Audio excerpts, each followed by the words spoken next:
Hey there! Welcome to Sleepy History Secrets, the channel where history gets strange but the voice stays calm. Tonight we're exploring what it really meant to live inside Caligula's palace, to flirt with the Medici's power, to keep a royal lion as a pet, and to ride into legend beside the Black Prince. It's a story about how fear, desire, and spectacle built empires, and how survival in every century became a quiet art form.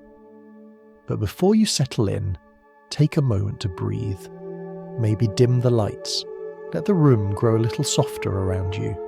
If you'd like, imagine the faint sound of footsteps in a marble corridor, or the slow rustle of silk behind a curtain.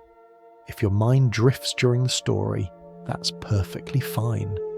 History, like power, often prefers to be overheard rather than followed. So, when you're ready, let's walk slowly through the first door. The air is heavy with incense. You can hear the echo of sandals, and somewhere ahead, a man who thinks he's a god is waiting for someone to flinch. You wake before dawn, because dawn itself might be dangerous. In Caligula's palace, sleep is less a state of rest than a strategic pause between orders. You're not sure whether you serve the emperor or simply orbit him, like a planet that fears being noticed by its sun. Even the walls seem to whisper approval, polished so often that they reflect only what survives. The marble corridors gleam in lamplight. Everything looks clean, but nothing feels safe. Here, fear is not chaos, it's architecture. It holds the place together. Every servant knows the rules that aren't written. Keep your eyes down, laugh when others laugh, and never be the first to stop. In a world ruled by one man's moods, silence becomes a kind of language, and breathing too loudly sounds like dissent. You pass musicians already tuning their instruments. Their faces look calm, almost serene. They've mastered the art of expressionless joy, the same note played every morning with just enough devotion to seem believable. Caligula likes his mornings quiet. He believes quiet means worship. If someone drops a cup, the nearest slave might vanish before lunch. Not killed immediately, of course. That would be merciful. Instead, they're reassigned to duties so impossible that death begins to look like promotion. In this palace, fear is currency. It's how loyalty is bought, and how disobedience is priced. The courtiers trade glances like counterfeit coins, trying to guess what mood the emperor wears today. A small smile can save you. The same smile tomorrow can condemn you. Power, here, isn't just absolute. It's theatrical. It performs itself and expects applause. Caligula doesn't just rule, he directs. Every meal, every ceremony, every casual cruelty is staged with timing and lighting in mind. At banquets, guests are seated according to the emperor's whim. Some receive golden cups, others find their plates empty, as a warning or a joke. A few are summoned to perform, to dance, recite, or flatter. Those who do it well survive to dine again. Those who hesitate become part of the evening's entertainment. The audience always claps, because not clapping would be a review. The smell of roasted meat mixes with the sharpness of wine and oil lamps. Somewhere behind the drapery, a bodyguard yawns, pretending not to hear. You look down at your own hands and wonder whether they still belong to you or to the performance. Even your heartbeat seems to wait for applause before continuing. Outside these rooms, the empire looks calm.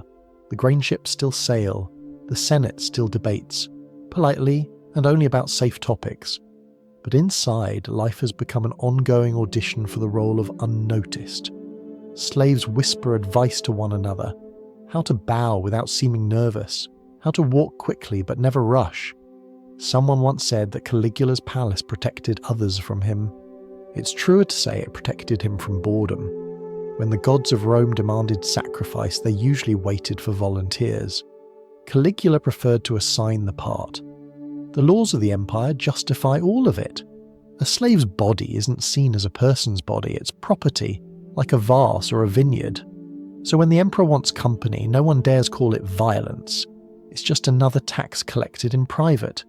Even affection becomes a form of bookkeeping. You don't feel attraction here, you perform it, hoping the scene ends before you do. Still, there's an odd grace to survival. You learn how to measure each second, how to read a sigh the way others read letters. You anticipate the turn of his head, the shift in his tone, the weight of his silence. And if you're lucky, you might turn fear itself into a rhythm, a heartbeat you can hide behind. Because in this palace, every gesture is choreography, every smile a mask, and every day another rehearsal for death. When Caligula enters, the room bends. No one dares to speak first. He enjoys the sound of others waiting. He strolls between tables, pausing to comment on trivial things. The curve of a goblet, the shade of a tunic, the way someone's hair catches the light. You realise he's not describing the object. He's describing control. He wants to see whether you'll flinch, whether your shoulders will tighten, whether you'll notice that he noticed. He wants the performance to continue, but he alone gets to decide the script. By evening, the palace quiets again. Somewhere, laughter echoes too long to be real. A musician repeats the same gentle note, as if praying through sound, and in that stillness the air thickens with relief, the fragile kind that comes only from surviving another day without becoming part of the story. Maybe tomorrow will be easier, or maybe ease is just another illusion that power rehearses for comfort. After all, in this place, even peace is staged. You can't tell where the performance ends and the worship begins, and maybe that's the point. Because for Caligula, ruling Rome isn't enough. He wants to rule how Rome feels about him, even when they're too afraid to feel at all. You learn quickly that in this palace, loyalty isn't measured in years of service, or in oaths, or even in words. It's measured in heartbeats, the ones you keep under control when the emperor looks at you. Here, every glance is a coin, and every silence is a kind of payment. Fear is the only reliable currency, and everyone learns how to trade it. The first lesson comes early. A servant spills wine on the wrong cushion. Caligula does not shout. He smiles and simply asks for another cushion, then for the servant's head to be brought later, once it has stopped shaking. The punishment isn't about the stain, it's about the performance of authority, the art of reminding everyone that even an accident is treason when witnessed by a god. The others watch, not with horror, but with calculation. How still should one stand during an execution? No one wants to be the first to move, because movement means guilt. In this world, survival is mathematics, only written in gestures. You calculate how deep to bow, how long to laugh, how loudly to echo a compliment. There are no formulas, but there are patterns, like music that punishes you for missing a note. When Caligula asks whether his new statue looks divine, the correct answer isn't yes, it's more than divine. A bad performance won't just ruin your reputation, it can erase your existence. And so, fear becomes something practical, almost domestic. You wake up with it, you polish it, you wear it like perfume. At banquets, the courtiers sparkle with anxiety. Gold cups, embroidered robes, trembling hands. When Caligula lifts his glass, everyone else freezes mid-toast, waiting to see whether the emperor drinks or throws the wine at someone. A laugh too soon is fatal. A pause too long, also fatal. This isn't government, it's choreography. Politics performed as theatre, audience participation mandatory. Outside the palace, the city keeps its rhythm. Merchants haggle, priests pray, soldiers drill. But inside, time bends to one man's moods. You start to measure the hours not by the sun, but by the sound of his footsteps in the corridor. If they're fast, the day will be bloody. If they drag, he's bored, and boredom here is worse than rage. At least rage has direction. There are no safe roles. The guards who kill at dawn can die by lunch. The concubines who entertain him one night might be sold the next morning as a gesture of generosity. You'd think death would be the ultimate punishment, but in this place it's almost a release. The real torture is endurance, the long rehearsal of pretending not to notice what's happening to others. Even pity is dangerous. The emperor prefers his sympathy rationed and never spent on the wrong people. Sometimes Caligula rewards kindness. He'll give a slave a gold bangle or let a condemned man live a few more days for making him laugh. These moments confuse everyone, which is the point. Unpredictability is a kind of genius. It keeps everyone creative. Fear needs hope to stay alive. A hopeless man is useless. But a terrified man who still believes he might be spared, that's reliable labour. That's loyalty. You begin to see fear as a marketplace. The emperor issues it like currency. The courtiers invest, hoard, and spend it. The wealthy purchase safety by betraying each other elegantly. The clever purchase invisibility by blending in. The unlucky spend everything at once, usually on a single sentence that sounded harmless when they said it. Even the jesters understand economics now. A joke too sharp might amuse the emperor but kill the room. Rumour becomes its own inflation. Each whispered story about Caligula grows more absurd, more divine. Some say he's planning to make his horse a consul. Others claim he talks to the moon at night negotiating tides. No one knows what's true, but everyone repeats it. Because in a world where fact can kill you, exaggeration feels safe. It's the only way to agree without agreeing. And then there are the private evenings, the quieter performances, when the audience is smaller but the cost higher. A handful of chosen attendants follow the emperor to his chambers bearing trays of wine, fruit, and music. The mood is almost tender until it isn't. The wrong note from a musician, a nervous laugh from a girl, the faint sound of someone breathing at the wrong tempo, and the night ends with a different kind of music. You learn not to look directly at the door when someone is dragged through it. You keep playing, keep smiling, keep pretending that the song will end gently this time. Even the gods must find it confusing. Temples to Jupiter, Mars, and Venus are replaced by new shrines. To Caligula himself, radiant in marble, crowned in his own likeness. The priests still offer incense, but they're really burning insurance. Heaven has become an extension of the throne room. Worship is simply another act of self-defense. If you're lucky, your prayers might be mistaken for applause. In quieter moments, when the palace finally sleeps, you think about what fear has turned you into. You don't believe in justice anymore, only in rhythm, the careful pace of actions that keep you alive. You've learned that honesty is not a virtue here, but a luxury only fools can afford. You've stopped speaking in full sentences. Every word is a test.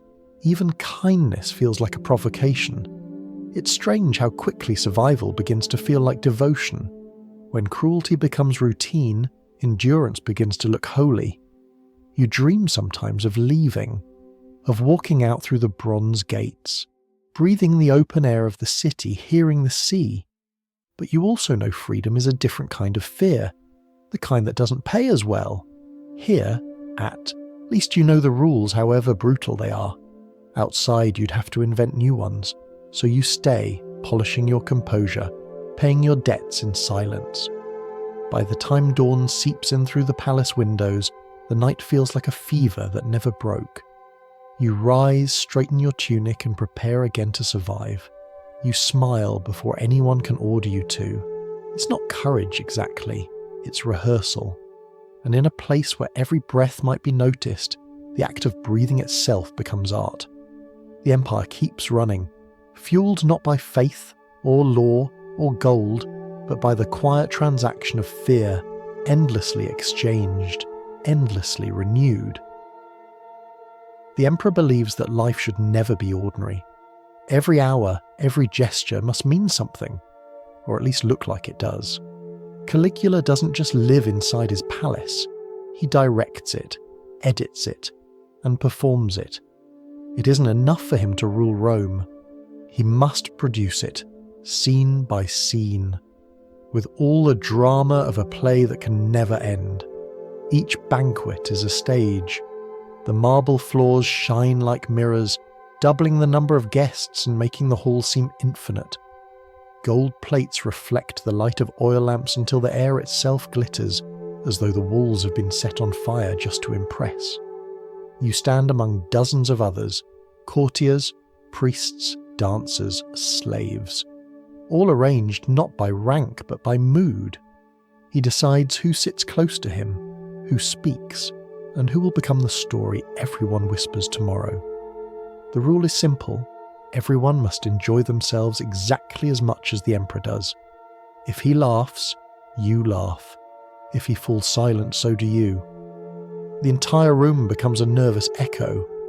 The wine flows, the music swells, and the conversations sound cheerful, but there's something brittle underneath. It's like listening to people singing hymns at their own funeral. Sometimes Caligula demands a performance. A poem recited, a dance improvised, a song invented on the spot. If the performer pleases him, the emperor might reward them with gold, a kiss, or one more day to live. If not, he claps just once. That single sound is all it takes for the guards to move. The guest keeps smiling, pretending not to hear the footsteps leading out. The music never stops. The show must go on. You learn that cruelty has rhythm. It starts softly, an insult disguised as a joke, a question that feels like a test, and then builds into applause and screams. By the time you realise you're watching an execution, it's already become part of the entertainment. Caligula calls it the divine theatre. He says people are happiest when they understand their roles. He might be right. At least actors get a script.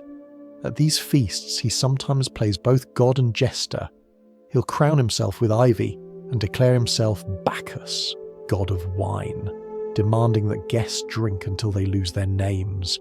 Other nights, he pretends to be a humble servant, pouring drinks for senators who dare not refuse him. If they thank him, he laughs. If they don't, he asks whether they've grown too proud to acknowledge a god. The trap is perfect and the room waits for its next victim. Outside the palace, poets praise his magnificence. Inside, the same poets tremble as they recite their verses, each line carefully balanced between flattery and fear. You begin to notice how words lose their meaning here. Justice means whatever Caligula likes. Mercy means delay. Love means proximity to danger. Every virtue has been rewritten into a script about control. In the kitchen, the slaves whisper the day's casualties like gossip. A senator who spoke out of turn, a dancer who looked bored, a servant who coughed during a prayer. No one remembers their names, only the timing of their mistakes. It's said the emperor once ordered a man executed for being too handsome, then changed his mind when he realised he could use him as decoration instead. The man now stands in the garden painted in gold, silent and still. Visitors call it art, but even art isn't safe. When Caligula grows restless, he rewrites reality. He orders a fleet of ships to be built, not for war, but to carry an army across a bay, marching on the water as a demonstration of divine power. The soldiers obey, walking in formation across floating planks, shouting victory over the sea. It's nonsense, of course, but grand nonsense is his specialty. The people cheer. No one remembers what the victory was for, only that the emperor smiled. In moments like this, you start to see the strange logic of tyranny. If you can make people laugh while you terrify them, they'll stop noticing the difference. If you can turn cruelty into a festival, they'll bring flowers to it next year. And if you can make fear look beautiful, no one will ever call it what it is. One evening, he decides to stage a wedding between himself and the goddess of the moon. A priest is summoned, trembling. This ceremony takes place in the great hall, the ceiling painted with stars, silver dust scattered across the floor. A slave girl, chosen for her pale skin, stands in for the goddess. The guests applaud as the emperor kisses her hand, then watches as she's led away, never to be seen again. Later, he boasts that even the heavens must obey his invitations. The laughter that follows is quiet, exhausted. There are moments when the performance nearly collapses. Once, the emperor stumbles while walking down the dais. The room freezes. He laughs, declares it an omen, and orders every guest to stumble once, in imitation. Dozens of noblemen immediately trip over their robes, falling gracefully to the floor. The emperor's smile returns. The disaster becomes a triumph of devotion. The lesson is clear. Even gravity can be rewritten if you act convincingly enough. Sometimes, in the late hours, after the music fades and the torches burn low, you wonder whether anyone still remembers how to be real. Everyone here has become a version of themselves, calculated, rehearsed, terrified of spontaneity. Even the emperor, in his obsession with divinity, seems trapped inside the same cage he built for everyone else. He doesn't rule through cruelty alone, he rules through attention. He demands it, like oxygen. Without an audience, even a god would suffocate. And yet you can't deny the spectacle's beauty. The gold gleam, the scent of wine and honey, the music trembling just above silence. It's intoxicating. For a moment you forget the cost. You laugh when he laughs. You clap when he gestures. And you feel something dangerous. Admiration. That's the final trap. Fear might keep you alive, but awe keeps you obedient. When dawn finally creeps through the high windows, you step out into the courtyard, eyes still burning from the light. You can still hear the echoes of laughter, the faint rhythm of footsteps. The show has ended, but your pulse hasn't slowed. You realize that in this palace, no one ever leaves the stage. The curtain never falls, it only shifts, like a shadow pretending to rest. Maybe tomorrow, there will be another banquet. Maybe you'll be asked to sing, or pour wine, or smile at the right moment. Maybe you'll survive it. But as the morning wind drifts through the marble arches, carrying the scent of last night's roses and blood, one thought remains. In Caligula's world, the applause never ends because no one dares to stop clapping first. The palace never truly sleeps. It only changes costume. By day it is marble and sunlight. By night, velvet and shadow. The air thickens with oil, perfume, and the quiet rustle of silk that doesn't dare make a sound. Here, pleasure is not an accident. It's a system, organized, rehearsed, and ranked like the military. The soldiers carry swords. The concubines carry survival in their eyes. You might think desire is private, but not here. Every touch is politics, every kiss a transaction. The emperor's appetite isn't personal, it's administrative. He doesn't seduce, he summons. When Caligula gestures, someone always arrives. Someone chosen for beauty, obedience, or the convenience of already being nearby. The rest of the palace adjusts itself to the rhythm of his moods, like a body tensing around its own heartbeat. The corridors leading to his chambers are warm, always lit, always silent. At the far end, a curtain divides the world into two kinds of people, those who wait outside and those who might not come back out. You've seen faces cross that threshold, trembling and painted, their fear hidden under perfume and gold, and you've seen the same faces return, smiling too quickly, speaking too softly, as if afraid the air itself might still be listening. In Rome, law calls them property. The emperor calls them entertainment. There are no words for consent in a language that doesn't believe you own your own body. What the emperor desires, he receives. What he grows, bored of, he gives away. Even the gods might hesitate to watch too closely. The line between devotion and violation has long since been erased by luxury. In Caligula's Rome, morality is not broken, it's irrelevant. He tells his guests that pleasure is proof of power. Only the weak resist temptation, he says one evening, while feeding grapes to a trembling girl. The courtiers nod, repeating his philosophy like a prayer they don't dare understand. For them, watching is participation. They pretend to admire because admiration is safer than pity. If someone turns away, Caligula notices, and no one survives being noticed for the wrong reason. The body, once sacred, has become paperwork. Who belongs to whom? Who can touch? Who cannot? Each detail recorded in silence, enforced by glances. You begin to realize that every act of pleasure here is a public service. It exists not for enjoyment, but for display. Desire becomes another form of performance, a continuation of the banquet, just darker and quieter. Sometimes, the emperor's curiosity becomes cruelty. He asks questions not because he wants answers, but because he enjoys the trembling that follows them. He'll lift a cup to his lips, smile faintly, and ask someone to describe their first kiss, or their worst fear, or how long it would take to stop loving him. No one knows which response will amuse him. Sometimes he laughs, sometimes he cries, sometimes he just leaves the room, and the silence that remains is worse than punishment. He likes to imagine himself as Cupid and Mars combined, the god of love with a soldier's precision. Every pleasure must obey him, every movement choreographed. You've seen him arrange people as if composing a painting, each pose a declaration of ownership. It would be almost artistic if it weren't so hollow. He doesn't seek intimacy, he seeks reflection.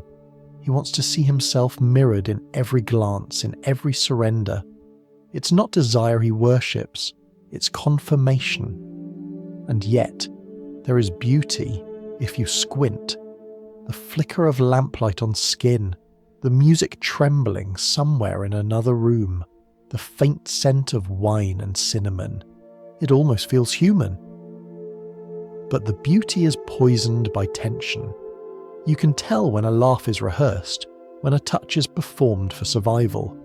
Even the walls seem to blush, reflecting too much gold, too much fear, too much exhaustion. Some nights the air feels thick enough to drown in, heavy with the ghosts of things that were meant to feel good but never did. Caligula's cruelty isn't constant. That's what makes it terrifying. He can be gentle, kind even, for an hour, a night, a conversation. He'll speak softly, ask about your dreams, promise to protect you. He might even mean it for a moment. But kindness in this place is just another performance. When he grows bored of tenderness, he changes the scene. The room rearranges itself, and the script starts again with new actors, new costumes, the same ending. The rest of the palace adjusts accordingly. Musicians practice slower songs, servants move more quietly, guards learn to keep their eyes fixed on the walls. Even the marble statues seem complicit, staring blankly as if pretending not to notice the things happening beneath their gaze. The emperor's private life has become everyone's public duty. Desire is no longer about pleasure, it's about power maintaining its pulse. You start to wonder whether anyone truly feels anything anymore. Fear has consumed excitement. Habit has consumed shame. What remains is a dull imitation of affection, a routine polished by necessity. In time, you stop distinguishing between disgust and obedience. Your heart beats at the same speed, no matter which you feel. It's easier that way. Once, late at night, you pass the open door of the emperor's chamber. You see him sitting alone at the edge of his bed, staring into nothing, his face calm, almost fragile. The room is empty except for the scent of roses and the sound of his breathing. He looks less like a god and more like a man who has mistaken applause for love. For the first time, you feel something almost dangerous, pity. Then you keep walking, because pity here is treason. By dawn, the curtain closes again. Perfume fades. The corridors fill with the scrape of sandals and the smell of breakfast bread. The night is erased by daylight and denial. The emperor greets his advisors as if nothing happened. They smile back as if nothing ever does. It's a perfect system. Fear by day, desire by night, both feeding the same hunger for control. No one calls it evil. They call it divine taste. And so the machinery of desire keeps running, smooth, polished, silent. It doesn't need joy, it only needs participants. And participation is the one thing no one can refuse. Because in Caligula's world, even pleasure is a tax, and everyone pays eventually. There comes a moment when the performance begins to turn on itself. The applause no longer sounds like worship, it sounds like survival. Even the marble walls, polished to perfection, seem tired of reflecting the same expression of fear. Caligula still calls himself a god, but the gods, if they exist, must be watching with polite confusion. Power, once absolute, has started to echo. You can feel it in the air. The corridors are quieter, the laughter shorter, the courtiers slower to arrive when summoned. Everyone has learned that being noticed by the emperor brings as much danger as honour. Rumours drift like candle smoke. The emperor has begun to see conspiracies in every compliment, betrayal in every blink. He believes the Senate mocks him. He believes the gods envy him. He believes above all that Rome will remember him forever. And in a way he's right, just not how he intends. The signs of collapse don't appear as explosions, they appear as details. The musicians play slightly out of tune, the wine tastes thinner, the guards whisper about unpaid wages.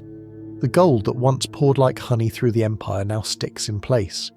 Even the marble statues in the courtyard have started to crack, small lines creeping through their serene faces. The empire is beginning to look like what it's always been, decoration holding back decay. Caligula spends more time alone now, talking to himself in empty rooms. Sometimes he laughs, sometimes he weeps, sometimes both at once. He asks the air whether it loves him. He asks his reflection whether it will stay faithful. He asks his guards whether they dream of killing him. They answer no, of course. Everyone always answers no, but their hands rest a little closer to their swords each night. He begins new projects, grand, strange, unnecessary. He orders a bridge of boats built across the Bay of Baiae so that he can ride his horse over the sea. When the wind rises, the soldiers steady the planks beneath him. The emperor laughs, declaring victory over Neptune, the god of the ocean. He showers the waves with gold coins, promising more battles soon. The crowd cheers, but their voices sound forced, like actors at a bad rehearsal. The empire is performing devotion on borrowed time. Inside the palace, the machinery of fear starts to rust. No one knows which order to follow anymore. Yesterday's gesture of loyalty becomes tomorrow's insult. One servant is executed for bowing too deeply, another for not bowing enough. The rules are no longer logical. They are emotional, subject to the weather of one man's mind. The courtiers stop thinking about how to please him. They think about how to outlive him. At night, his paranoia turns ritualistic. He paces the corridors barefoot, muttering to invisible enemies. He wakes the guards, demanding they confess to conspiracies they've never heard of. He asks the priest whether Jupiter has been speaking ill of him. When they hesitate, he orders a new temple built, in his own honour, just in case. Every statue of another god is to be melted down and recast with his face. Even the divine must now wear his expression. The senators grow silent. They no longer flatter. They agree. Agreement is safer, but also deadlier. It confirms what he already fears. He looks at them during meetings and smiles faintly, as if listening to a private joke. Sometimes he asks questions no one can answer. How would you punish a god who doubted himself? This silence that follows feels like a verdict. Outside, Rome begins to forget him. Merchants still trade, farmers still harvest, children still play in the streets. The empire is too large, too busy to pause for one man's madness. Power, it turns out, is the most temporary art form of all. You can terrify a room, but you can't terrify history. The city shrugs, quietly, and keeps going. One evening, the emperor announces a play. He will act in it himself, of course. His favourite role, divinity misunderstood by mortals. The palace theatre fills with courtiers, pretending to be excited.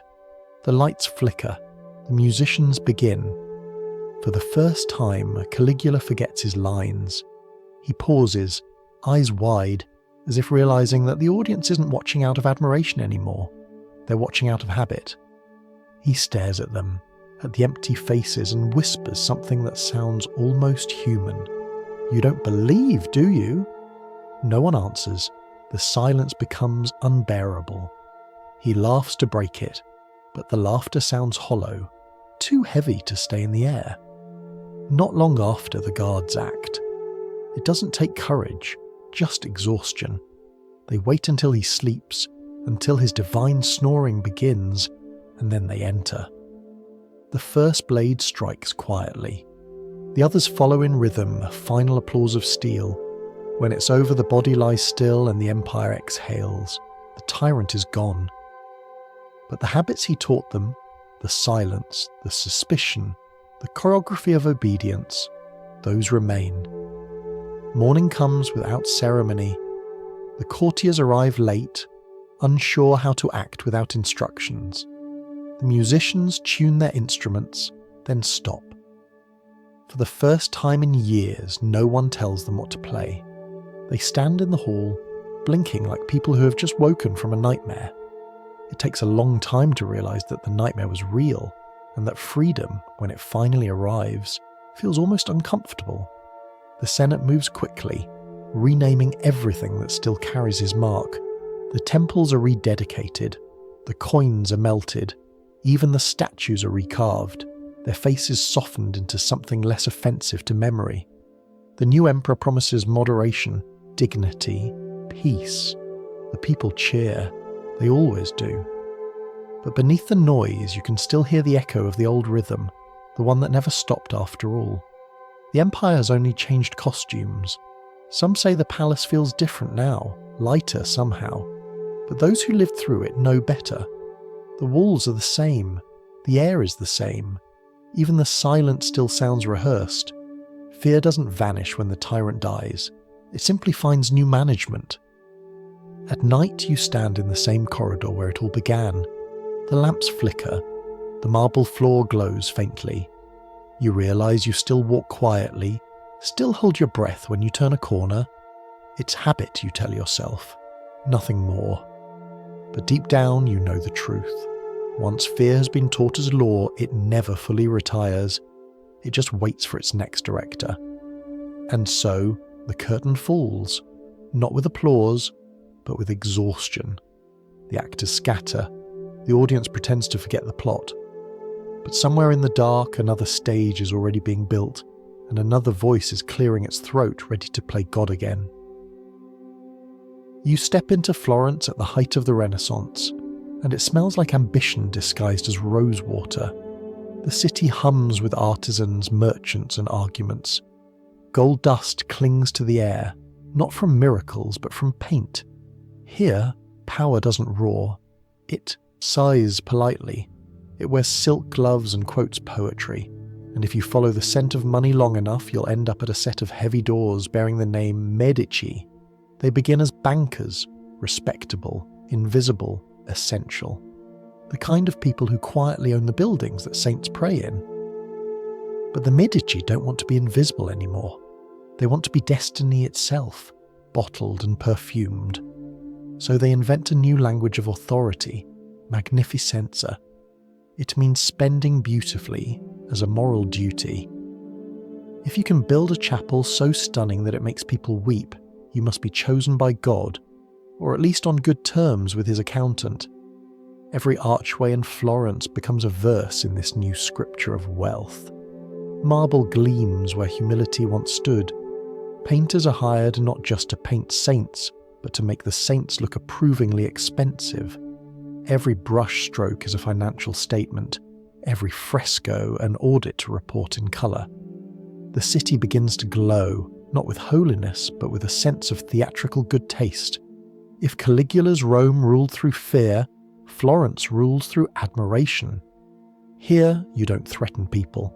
You impress them into obedience. The Medici don't shout their power, they build cathedrals to whisper it for them, and the whispers are contagious.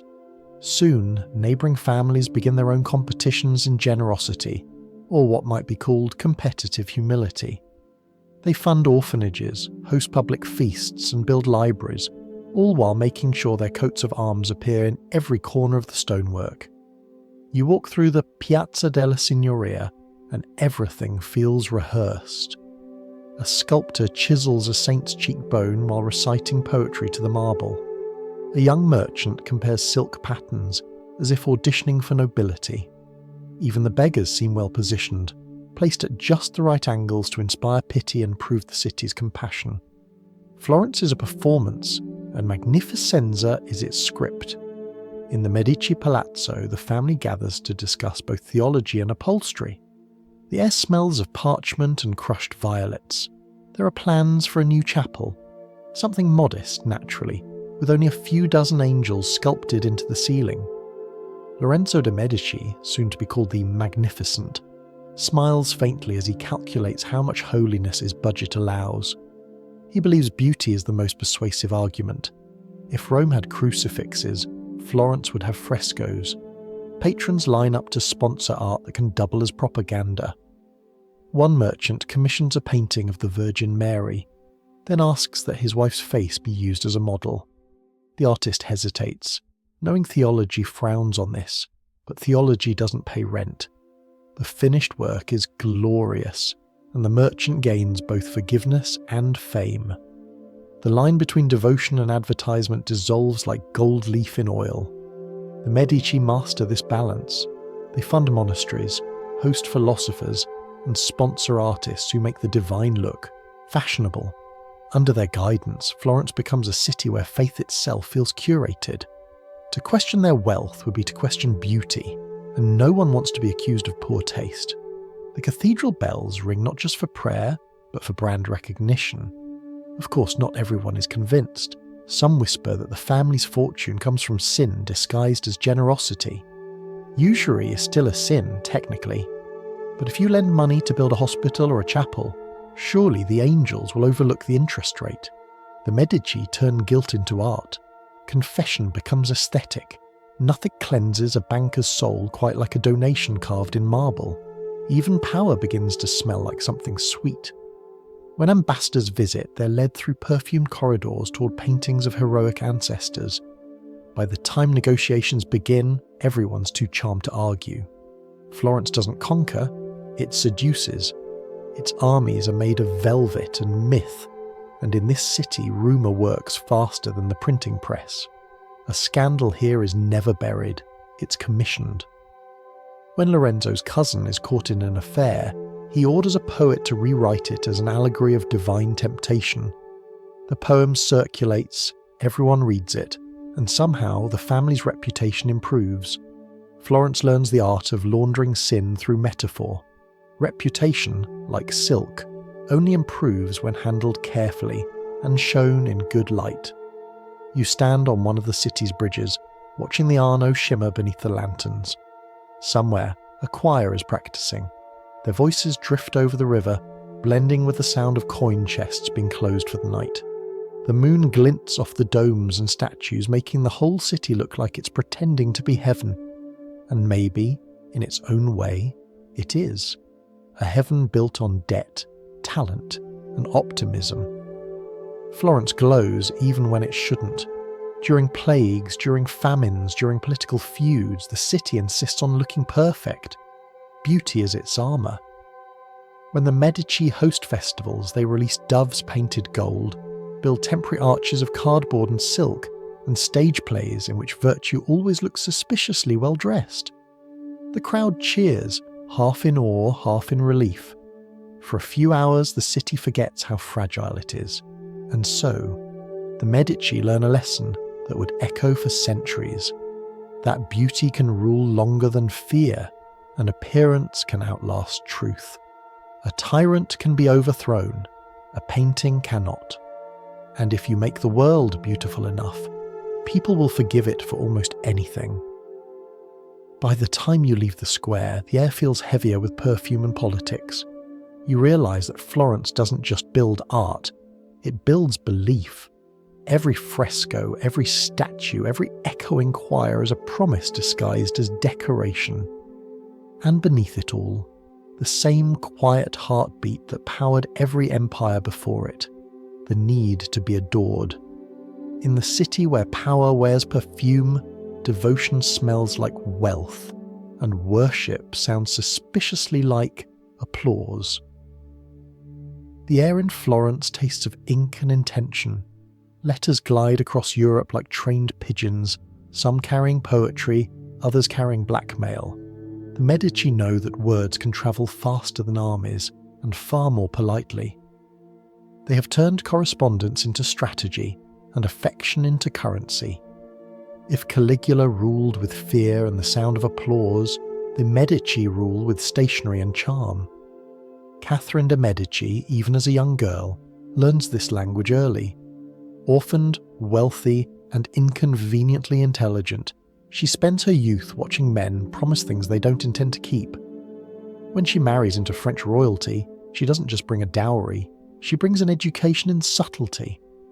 While others wage wars with cannons, Catherine fights hers with paper. She writes letters that begin like confessions and end like instructions. Each phrase is a small act of espionage wrapped in etiquette. You can imagine her writing by candlelight, the ink thick and deliberate. Every word is a smile sharpened into strategy. She flatters bishops, consuls generals, comforts enemies, and seduces allies, all before breakfast. When a noble threatens rebellion, she doesn't send soldiers. She sends a gift and a paragraph that begins, "My dear and most reasonable friend."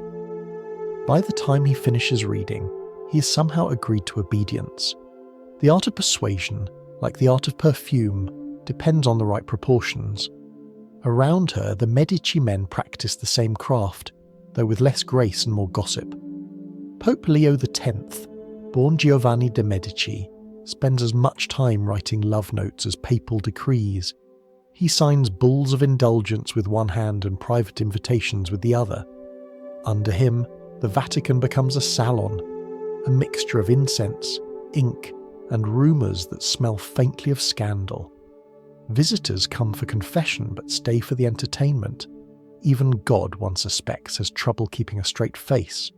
Clement VII, another Medici pope, refines the technique further. He sends ambassadors not with threats, but with verses. He invites painters and poets to accompany them, human decoration meant to impress foreign courts. The message is clear: we're so civilized, even our bribes rhyme. Florence turns diplomacy into choreography. Every banquet, every wedding, every whispered conversation is another act in a grand ballet of influence. And no one dances better than the Medici. Their letters reveal a world where passion and politics intertwine. Love becomes negotiation, and betrayal an administrative error. A mistress can double as a messenger. A husband's absence can serve as strategy. One letter from Lorenzo the Magnificent to a rival's wife reads like a poem, but every metaphor is a calculation. He writes of loyalty as a kind of architecture, of hearts as fortresses, of forgiveness as a bridge across uncertain waters. The woman replies with equal skill, signing her name with enough flourish to suggest both agreement and defiance. It's not flirtation, it's foreign policy written in cursive. Desire in this world isn't a weakness, it's a form of intelligence. A successful seduction means fewer wars, fewer dead peasants, and more frescoes to fund. Florence learns to treat emotion like mathematics: add beauty, subtract threat, multiply charm, and divide risk. Every calculation leaves room for improvisation, because human nature is unpredictable. But the Medici have faith that a gift of velvet and a poem can solve most equations. It works astonishingly well, until it doesn't. Occasionally a letter goes astray, intercepted by someone less poetic. An affair becomes public, a secret treaty becomes gossip, and reputation wobbles like a chandelier in an earthquake. But Florence is a forgiving city. People love a scandal as long as it's symmetrical. two noble hearts breaking in matching calligraphy. By the following week, the same story is recited as romance, the participants forgiven for being so stylishly indiscreet. The city's courtyards echo with whispers. Messengers hurry through alleys, their pouches carrying enough information to rewrite alliances or destroy families. The printing press, still new and unpredictable, threatens to make discretion obsolete. Now a rumour can travel faster than a horse. The Medici respond by inventing their own version of public relations, official gossip. They leak flattering stories about themselves before anyone else can write worse ones. It's remarkable how much truth improves when you pay for the paper it's printed on. Catherine carries this instinct to France. As queen, she builds a network of informants so vast that even her enemies begin using it. She invites poets, astrologers and courtiers to her salons, serving conversations alongside pastries. Every compliment becomes intelligence, every glance a message. Her palace hums with secrets disguised as small talk. If anyone asks how she maintains control, she smiles and says, "I listen better than I speak." It's the most honest thing she ever says. Back in Florence, the family legacy continues. Artists paint portraits that double as propaganda. In each one, a Medici looks serene, benevolent, bathed in heavenly light, the visual equivalent of a well-written lie. Below the surface, letters keep flowing, hundreds of them, their ink mingling like tributaries feeding the same river of reputation. Even the handwriting becomes part of the performance. Graceful loops, flourishes like ribbons, signatures large enough to seem confident but small enough to suggest modesty. It's diplomacy written in perfume. Through it all, the Medici perfect paradox, honesty through artifice. Their world believes what it can see, and they make sure it sees exactly what they want. Love, war, faith, commerce, all dressed in silk, smiling faintly, pretending not to notice the manipulation. You begin to wonder if sincerity ever existed here, or if everyone simply became very good at pretending it did. By night, Florence glows again. The windows of palaces shimmer with candlelight. Inside, people write, seal, and deliver the next day's truths. The smell of melted wax and ink fills the air. Somewhere a woman dips her quill and begins another letter, not to a lover, not to a king, but to history itself. She writes slowly, beautifully, carefully. Because in Florence, even lies are expected to be elegant. When you walk home across the cobblestones, the moonlight looks like parchment. You can almost see invisible words written across the city, sentences of affection, deception, and power, all blending into one language, persuasion. And beneath it, the quiet heartbeat of the Renaissance continues, steady as ever. Love and politics, woven together in the same handwriting, still fresh enough to stain your fingers. Florence wakes one morning to find a rumour walking down its streets. It has eyelashes, long legs, and an expression that makes people forget to breathe. The year is 1487, and Lorenzo de' Medici has just received a gift from the Sultan of Egypt, a giraffe, the first Europe has seen in centuries.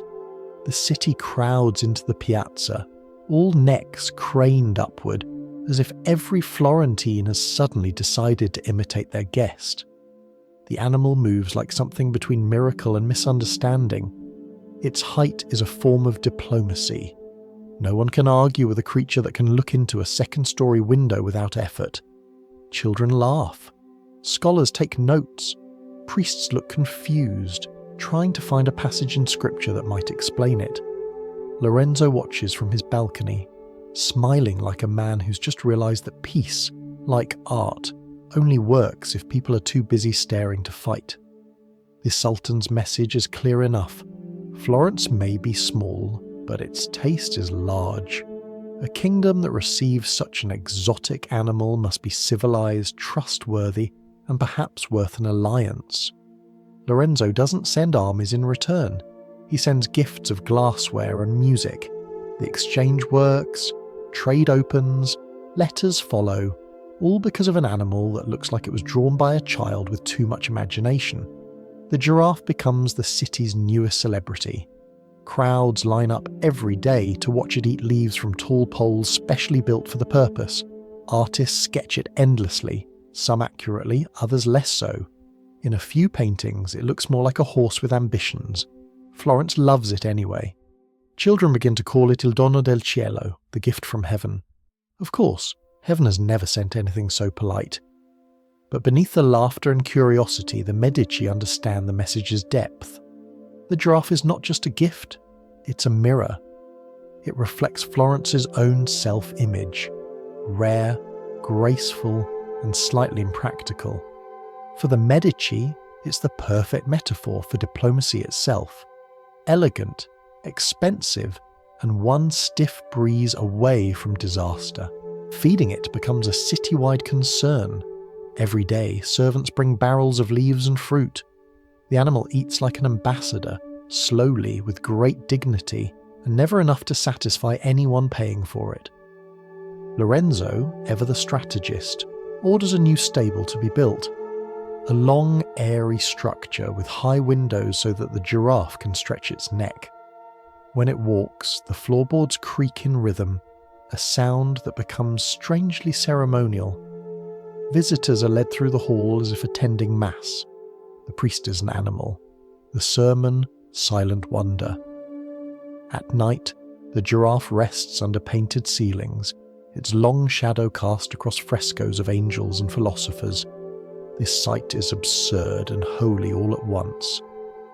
Florence begins to talk about it as if it were a saint. People swear that looking into its eyes brings good fortune. Merchants start carving its image into jewellery. Poets write sonnets comparing it to divine grace, conveniently forgetting that divine grace rarely requires stable boys. And yet the plan works. The city's fame spreads far beyond Italy. Ambassadors visit not to negotiate, but to see Lorenzo's wonder. They return home dazzled, telling stories of Florence's harmony between art, nature, and elegance. No one mentions the taxes that paid for it all. No one asks how long the animal will live in a climate it wasn't built for. In the Renaissance, success is measured by applause, not by aftercare. Inevitably, the applause fades. Within a year, the giraffe grows ill. The damp Florentine air and narrow streets are too much for its fragile bones. The city watches as its miracle begins to limp.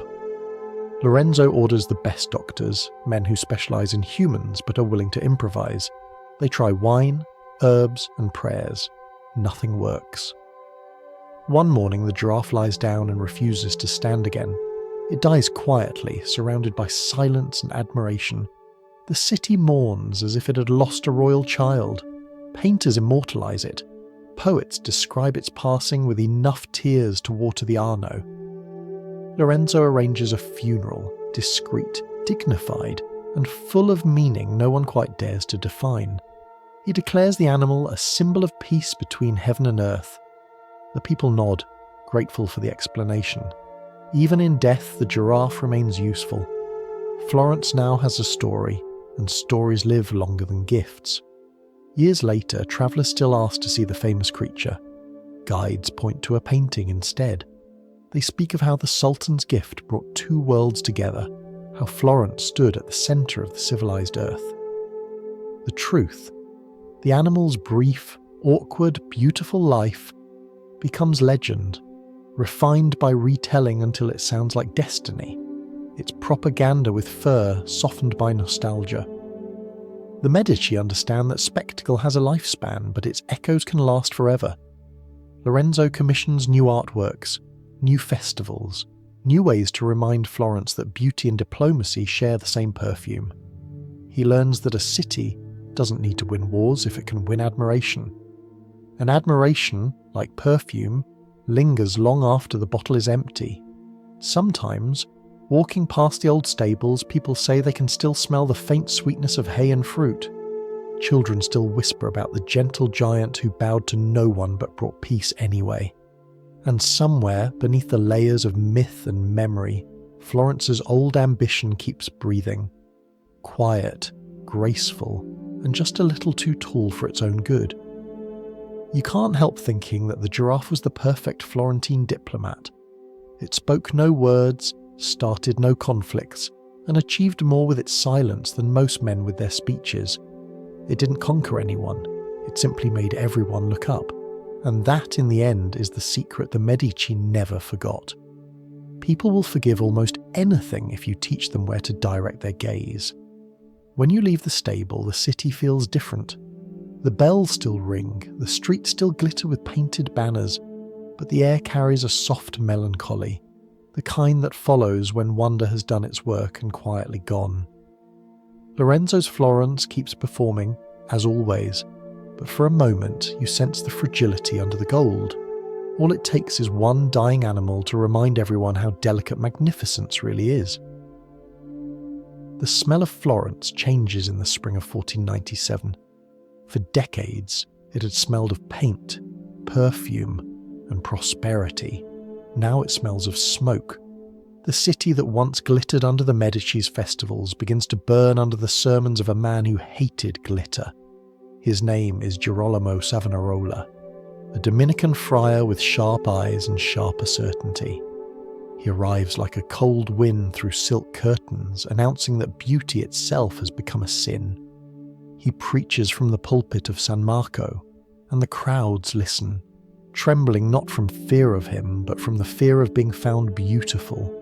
He tells them that Florence has traded its soul for decoration, that the Medici have corrupted holiness by painting it too handsomely, that every pearl, every gilded frame, every velvet robe is a confession written in fabric. People nod, uneasy. It is hard to argue with a man who seems to have memorized eternity. Savonarola is not wrong about everything. Florence had grown proud, addicted to its own reflection. The city's wealth had turned piety into pageantry, and the Medici, once saints of style, had become merchants of moral debt. But reform in Florence rarely arrives gently.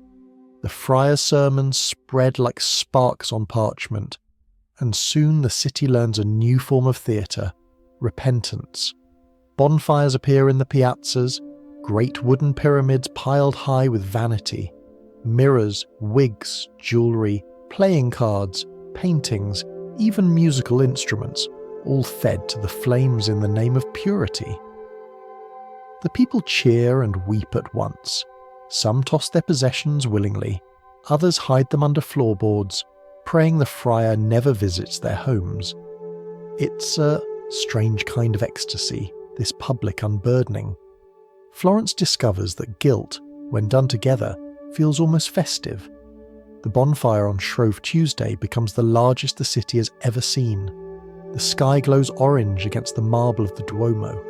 The smoke drifts like incense, and for a moment Florence looks holy again. Cleansed, shimmering, silent.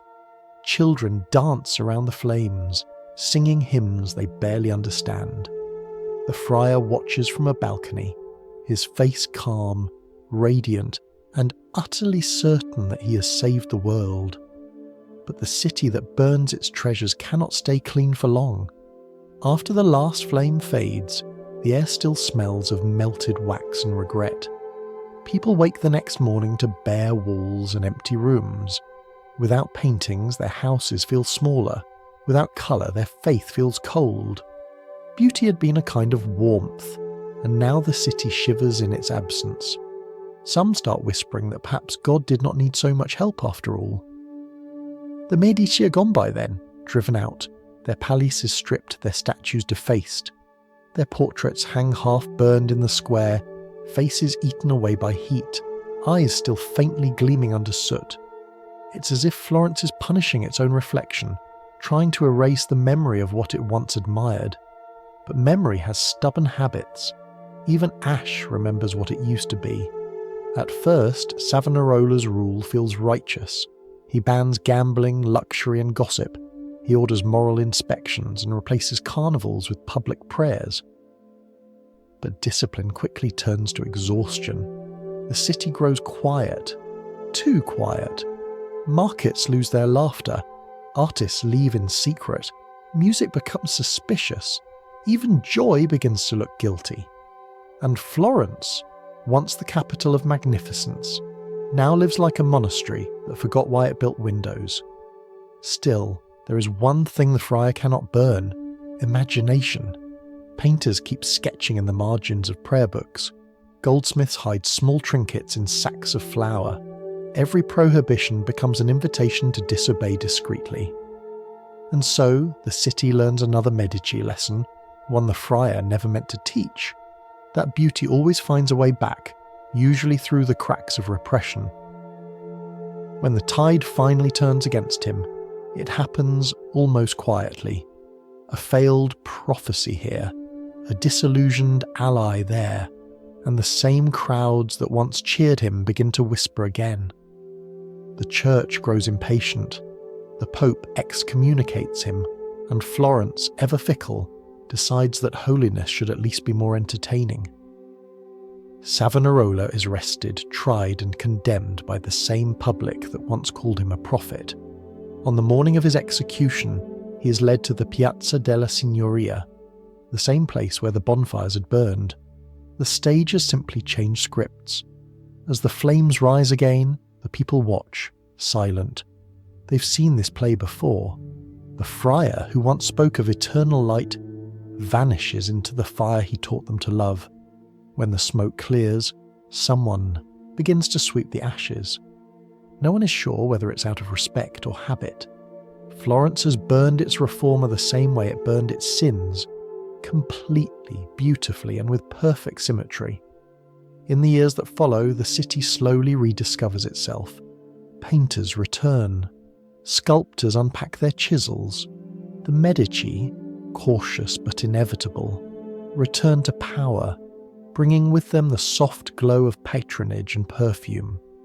They claim to have learned humility, though their new chapels suggest otherwise. The people forgive them, mostly out of relief. After years of moral austerity, a bit of silk feels like salvation. And so Florence returns to its mirrors. They hang them again on walls, polish them until the city looks radiant.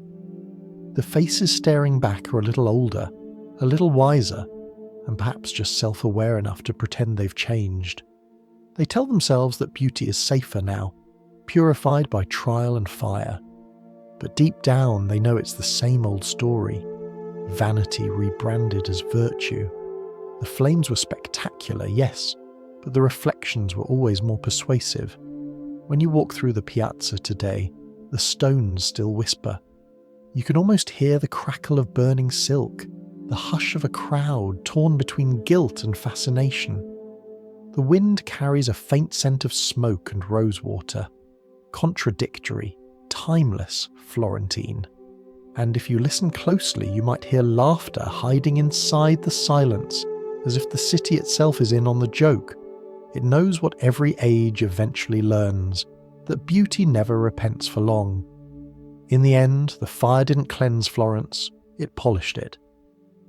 The ashes became mirror dust, and the city looked at itself once more, smiling, embarrassed, radiant. It had survived fear and guilt and even piety. What it could never resist was admiration. And as night falls, the lights flicker on again across the bridges, reflected in the Arno like 1,000 tiny confessions, each one saying the same thing: we burned the gold, but we kept the glow. If Florence ruled by perfume, the medieval kings ruled by smell of an entirely different kind, 1 part mud, 1 part fur, and 1 part fear. Before the Renaissance taught Europe to appreciate beauty, it had already learned to admire the exotic. And nothing said power quite like owning something that could bite you. In castles and courtyards from London to Prague, monarchs began collecting living proof of their dominion. Animals from everywhere and nowhere, reminders that the world was large and they were in charge. The Tower of London, for instance, held more than prisoners. Its lower chambers echoed with the growls of imported authority. By the 13th century, visitors might find lions pacing behind bars, leopards chained in pairs, or the occasional bear looking unimpressed with English weather. The chroniclers called it the Royal Menagerie. But really, it was a medieval version of social media, public display of ownership, carefully curated to make awe look effortless. The kings fed their beasts and their egos at the same time. The lions were the favourites, naturally. They appeared on royal seals, banners and tapestries, a walking advertisement for courage that mostly lived in cages. Chroniclers described them as noble and obedient, though most guards would have disagreed. More than one caretaker lost an arm, proving that royal symbolism has sharp edges. Still, a lion in your courtyard announced that God was on your side. No peasant would argue with a monarch who kept a fragment of the jungle as a pet. The logic was simple. If the king could tame the king of beasts, then perhaps he really did have divine right. Other rulers competed in the same language of fur and fang. Frederick II of the Holy Roman Empire raised falcons and exotic cats, insisting that knowledge of nature was proof of wisdom. In Denmark, there were rumours of polar bears that swam chained to piers, fishing for royal amusement. And in Norway, sea creatures, half real, half imagined, were painted on ships' sails, their fins turned into political slogans. Across Europe, power learned to roar, hiss, and occasionally scratch. The Tower Menagerie grew into a symbol of British endurance, even when endurance was mostly just feeding bills. Each animal required special care, meat, shelter, servants brave or foolish enough to enter the cages. Records show that the polar bear sent as a gift from Norway in 1252 was given a long chain so it could fish in the Thames. Crowds gathered to watch it wade into the grey water, dragging its chain like a leash of ice, then returned dripping with victory and dead fish. The bear became famous, a symbol of the crown's reach into frozen realms. The peasants, of course, were not allowed to fish in the Thames themselves. Nothing said hierarchy like a bear with better privileges. The air around the menagerie was thick with contradictions, the smell of manure mixed with the perfume of foreign spices. Servants scrubbed the floors daily, though the scent of empire doesn't wash easily. Children from noble families were sometimes brought to see the beasts as part of their education. The idea was to teach them courage, or perhaps humility, though the screams suggested otherwise. The lions, bored of their sermons, yawned. The guards nodded approvingly as if this were applause. Occasionally a king's enthusiasm for spectacle outpaced his common sense. Henry III received an elephant from France and built a special house for it at the Tower. No one in London had ever seen such a creature before. The royal painters attempted to capture its likeness, but early sketches made it look like a long-nosed bear in armour. It lived for only 2 years, dying of cold and confusion. Still, the experiment was considered a success. For a while, England believed it had hosted a piece of paradise, and that was worth the trouble. The chroniclers rarely mention how these animals actually felt about their employment. Most endured, some escaped, and a few staged unscripted performances by biting visiting nobles.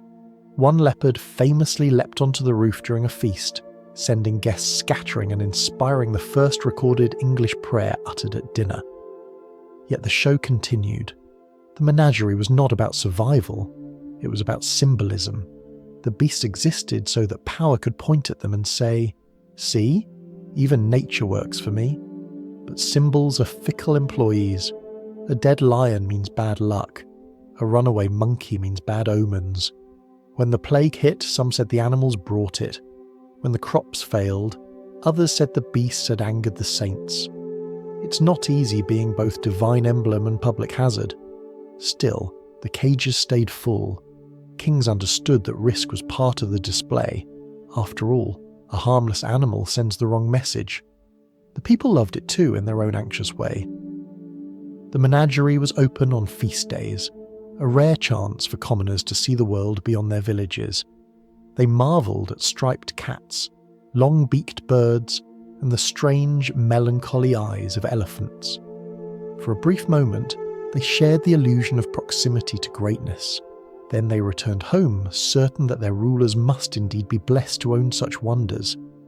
In that sense, the animals did their job perfectly. They inspired obedience by inspiring awe. As centuries passed, the beasts became quieter, their cages older. The tower shifted from fortress to symbol, and the menagerie from wonder to obligation. Eventually the lions were moved to the new zoological gardens, and the roar of empire found new metaphors, ships, cannons, colonies. But the habit remained, to prove importance by owning what others only dream of seeing. From royal lions to modern brands, the instinct is the same. Display first, purpose later. Standing on the banks of the Thames today, you can almost hear it. The splash of the polar bear, the echo of chains, the sigh of creatures who never understood why their captivity made someone else feel powerful. The cages are gone, but the idea survives, polished and modern. Empires no longer collect animals, they collect attention, and attention, like a lion, still needs to be fed. In the Middle Ages, diplomacy had a peculiar rule. If you couldn't impress someone with words, you sent them something alive. A gift that could eat, bite, or make noises tended to leave a stronger impression than any treaty. It wasn't enough to send gold or jewels, anyone could mine or polish those. But an elephant, or a snow leopard from the mountains, or a falcon that could pluck birds from the sky, that was a message written in feathers and teeth, a way of saying, we control nature, therefore we deserve to control you. The tradition began early. When Caliph Harun al-Rashid sent Charlemagne an elephant around the year 802, the world took notice. It was named Abul Abbas, and it walked across continents under armed escort, a lumbering ambassador with tusks instead of titles. The people of Aachen had never seen such a creature. They lined the roads to stare, crossing themselves out of caution. The emperor, delighted, called it a symbol of peace, and promptly built a stable bigger than most chapels. The monks wrote about it in awe, as if God himself had delivered a sermon in grey skin. In truth, the elephant was just hungry and homesick. But in politics, reality is always the least useful part of the story. The pattern spread. Every court wanted to own something no one else could pronounce. Falcons came from the east, parrots from Africa, monkeys from the tropics. They arrived in cages lined with silk and left their mark on language itself. In royal Europe, exotic became shorthand for expensive. If it smelled strange or shed fur, it was probably a symbol of friendship. In Livonia, the Knights of the Teutonic Order sent live beavers to their neighbours as signs of goodwill, proof that they controlled not just land but the rivers as well. Horses were traded like royal signatures. Their breeding lines became political documents written in muscle. Even small animals carried messages. A tiny white lapdog given to a duchess was never just a pet. It was a reminder of allegiance, wrapped in fur. The recipient smiled, curtsied, and then quietly wondered how much food such loyalty required. Every gift came with a story attached. An owl meant wisdom, a falcon meant courage, a lion cub meant danger delivered with a ribbon. Each was a vocabulary of virtue, carefully calibrated. The giver gained reputation, the receiver gained responsibility. After all, no one wants to offend a monarch by mistreating their metaphor. Logistics, however, were less elegant. Transporting live diplomacy across continents was messy business. Camels disliked ships. Peacocks disliked snow. Most exotic creatures arrived half dead and fully confused. Yet their mere presence, alive or not, was enough to make a point. A gift that had travelled thousands of miles was proof that power itself had range. The survival of the animal mattered less than the story of its journey. In England, the practice reached its peak during the 14th century. Royal accounts record enormous sums spent on the housing and feeding of diplomatic beasts. When the King of Norway sent a white bear to Henry III, it was treated like visiting nobility. Guards walked it daily along the Thames, where it fished under supervision. Each catch naturally belonged to the crown.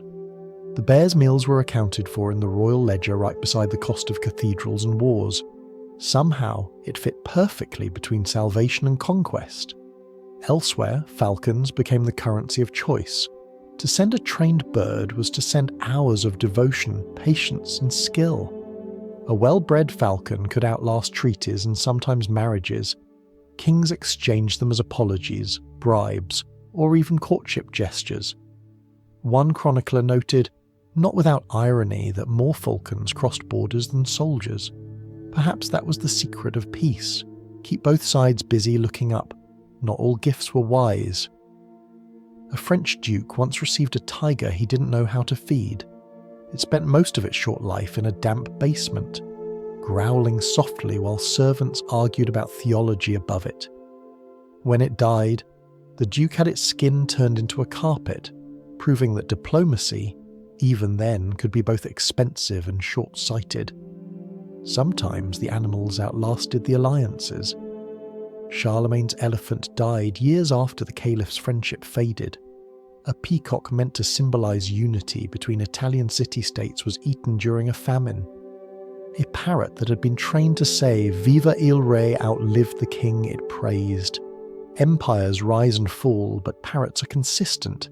They keep repeating what people no longer want to hear. The most ironic part is that these gifts were rarely about affection. They were gestures of competition disguised as generosity. To give a creature was to prove that you could afford to lose it. To receive one was to show that you could afford to keep it alive. In either case, someone paid dearly for the symbolism, usually a servant, a stable boy, or the animal itself. But nobody talked about that. Suffering, after all, doesn't look good on a royal ledger. And yet, there's something oddly touching about the whole system. Despite the cruelty, the confusion, and the expense, these exchanges kept the idea of curiosity alive. They reminded people that the world was wide, mysterious, and worth exploring. A peasant might never see an elephant, but knowing that their king owned one made the impossible feel closer. Even manipulation can inspire wonder if polished correctly. By the end of the Middle Ages, the animal gift economy began to fade. Trade routes grew reliable, and the exotic became slightly less exotic. What once was a miracle turned into merchandise. Princes still kept pets, of course, but the political meaning thinned. Now the animals were hobbies rather than symbols, decoration rather than diplomacy. Europe had learned to buy what it used to beg for. It's progress, of a kind, though perhaps not for the animals. Standing in front of a tapestry depicting a lion beside a king, you realise the old logic still breathes under modern skin. Power always seeks a creature to stand beside it. Sometimes it's a horse, sometimes a flag, sometimes an idea. But the instinct is the same, to prove importance by proximity to something rare and alive. The cages change shape, but they never quite disappear. And somewhere, in the quiet of a museum or the faded ink of a royal diary, you can almost hear them all again. The elephant's patient sigh, the falcon's impatient rustle, the bear's splash, the parrot's confused Latin blessing. A chorus of creatures that once carried the weight of empires, now reduced to stories told for amusement. But perhaps that's the gentlest ending any of them could have hoped for. At least now, finally, their only duty is to remind us how absurdly human our hunger for spectacle can be. By the late Middle Ages, animals had become less like gifts and more like mirrors. They no longer arrived with diplomatic seals or royal escorts. Instead, they lived inside homes, courtyards, and paintings, each species carrying a moral, each gesture loaded with meaning. People no longer needed to travel to see exotic beasts. They simply looked at the nearest tapestry and pretended to understand their souls. It was an age where every creature was an allegory, and every allegory was slightly misunderstood. The wealthy kept dogs, cats, and birds not because they needed company, but because they needed metaphors. Greyhounds stood for loyalty, though most ran away the first chance they got. Falcons symbolised nobility and control, usually while refusing both. Lapdogs embodied chastity because they were small and easy to guard, though their owners rarely were. A caged parrot could represent faith, repeating the same phrases endlessly, even when no one was listening. And cats, mysterious as always, became the emblem of scholars and heretics alike, creatures who preferred independence to instruction. In art, these symbols multiplied like fleas. Painters tucked animals into corners of religious scenes, each detail a footnote in the theology of the household. A lamb meant innocence, a snake meant sin, a unicorn meant wishful thinking. A lion curled at a saint's feet showed courage tamed by grace. A fox lurking behind a fence reminded viewers that temptation usually wore fur. It was a moral code written in feathers and claws, one that everyone claimed to understand and no one truly did. Church preachers used these same animals as visual aids. In sermons, they told stories of faithful dogs that wept at their masters' graves, or of bees that built perfect hives because they understood divine order better than humans. Bees became a favourite symbol for obedience, small, buzzing bureaucrats of the natural world. Every hive was a kingdom, every worker a sermon on hierarchy. It was an easy metaphor to love if you happened to be a king. Theologians, meanwhile, wrote books called bestiaries, encyclopedias of moral zoology. They mix fact and fantasy with equal conviction. The pelican, for instance, was believed to feed its young with its own blood, proof of parental love and a clear parallel to Christ. Owls represented ignorance, because they avoided daylight, though the real moral might have been, don't work the night shift. Some animals existed only in moral imagination. The bonacon, a bull that defended itself by releasing a deadly cloud of fire from its rear, stood as a warning against pride. No one had ever seen one, but the story was memorable enough to be quoted for centuries. Inside noble houses, animals became domestic staff in the theatre of virtue. A lady's greyhound sat beside, her chair during meals, proof of loyalty and good breeding. The household cat kept the library mouse-free but also served as an intellectual accessory, proof that its owner preferred reading to conversation. Canaries and finches sang in gilded cages, their beauty making captivity sound melodious. Every pet had a symbolic job, whether or not it knew the schedule. The irony, of course, was that these symbols of purity often lived miserable lives. The same people who praised loyalty in dogs thought nothing of abandoning them when fashions changed. Hawks were blindfolded and starved to sharpen their obedience. Parrots were prized for repeating Latin prayers they didn't understand. Virtue, it turned out, was much easier to demand from animals than from humans. A creature could be beaten into holiness, but a person required persuasion. Even monasteries weren't immune to the charm of animal symbolism. Monks wrote stories about gentle beasts that visited abbeys, bringing moral lessons before conveniently vanishing again. One legend tells of a donkey that knelt every day during prayer, so devoutly that it became a saint in local folklore. Another tells of a cat that caught mice only on weekdays, observing the Sabbath better than most people. It's difficult to say whether these stories were true, but they were certainly comforting.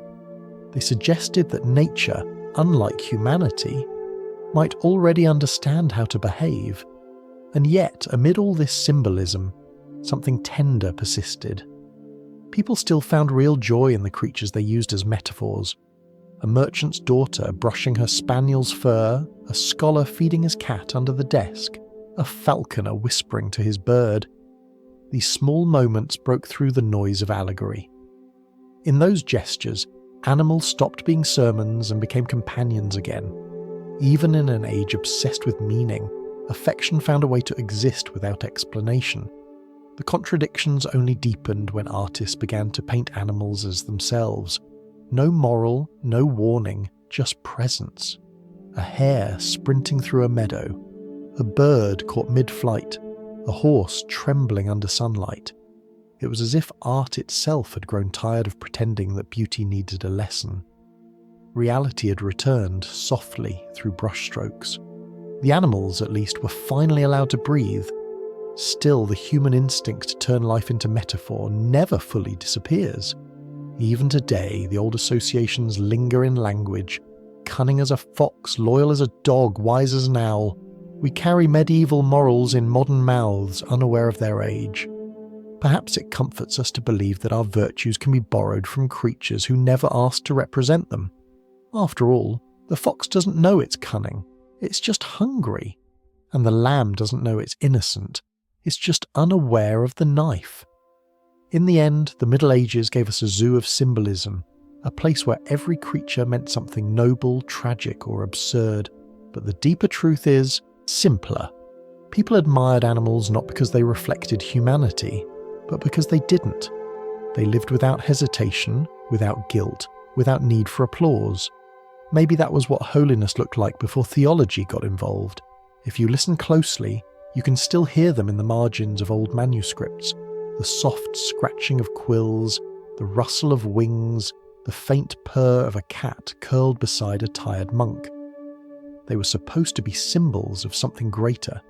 Instead, they became reminders of something smaller and truer, the quiet grace of simply existing without moral footnotes. The falconer begins his day before dawn. The sky is still grey, the world half awake, and the only sound is the soft clink of metal rings against leather. His bird, hooded and silent, perches on his gloved hand. Between them there is no conversation, only breathing. You might think this is a story about hunting, but it isn't.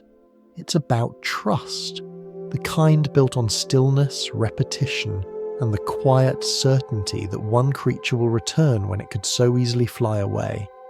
Falconry was the medieval nobility's favourite meditation. To train a bird of prey was to practice a kind of moving prayer, discipline disguised as recreation. The falconer watched his bird. The bird watched the horizon, and both waited for something that might never arrive. The ritual began long before the hunt. The weighing, the feeding, the endless patience. A falcon that grew too hungry became wild, too full and it grew lazy. The trick was balance, that invisible middle point where instinct met obedience. Most rulers never managed it in their own courts, but they liked to believe they could find it in a bird. Every noble household had its falcons, each trained for specific prey.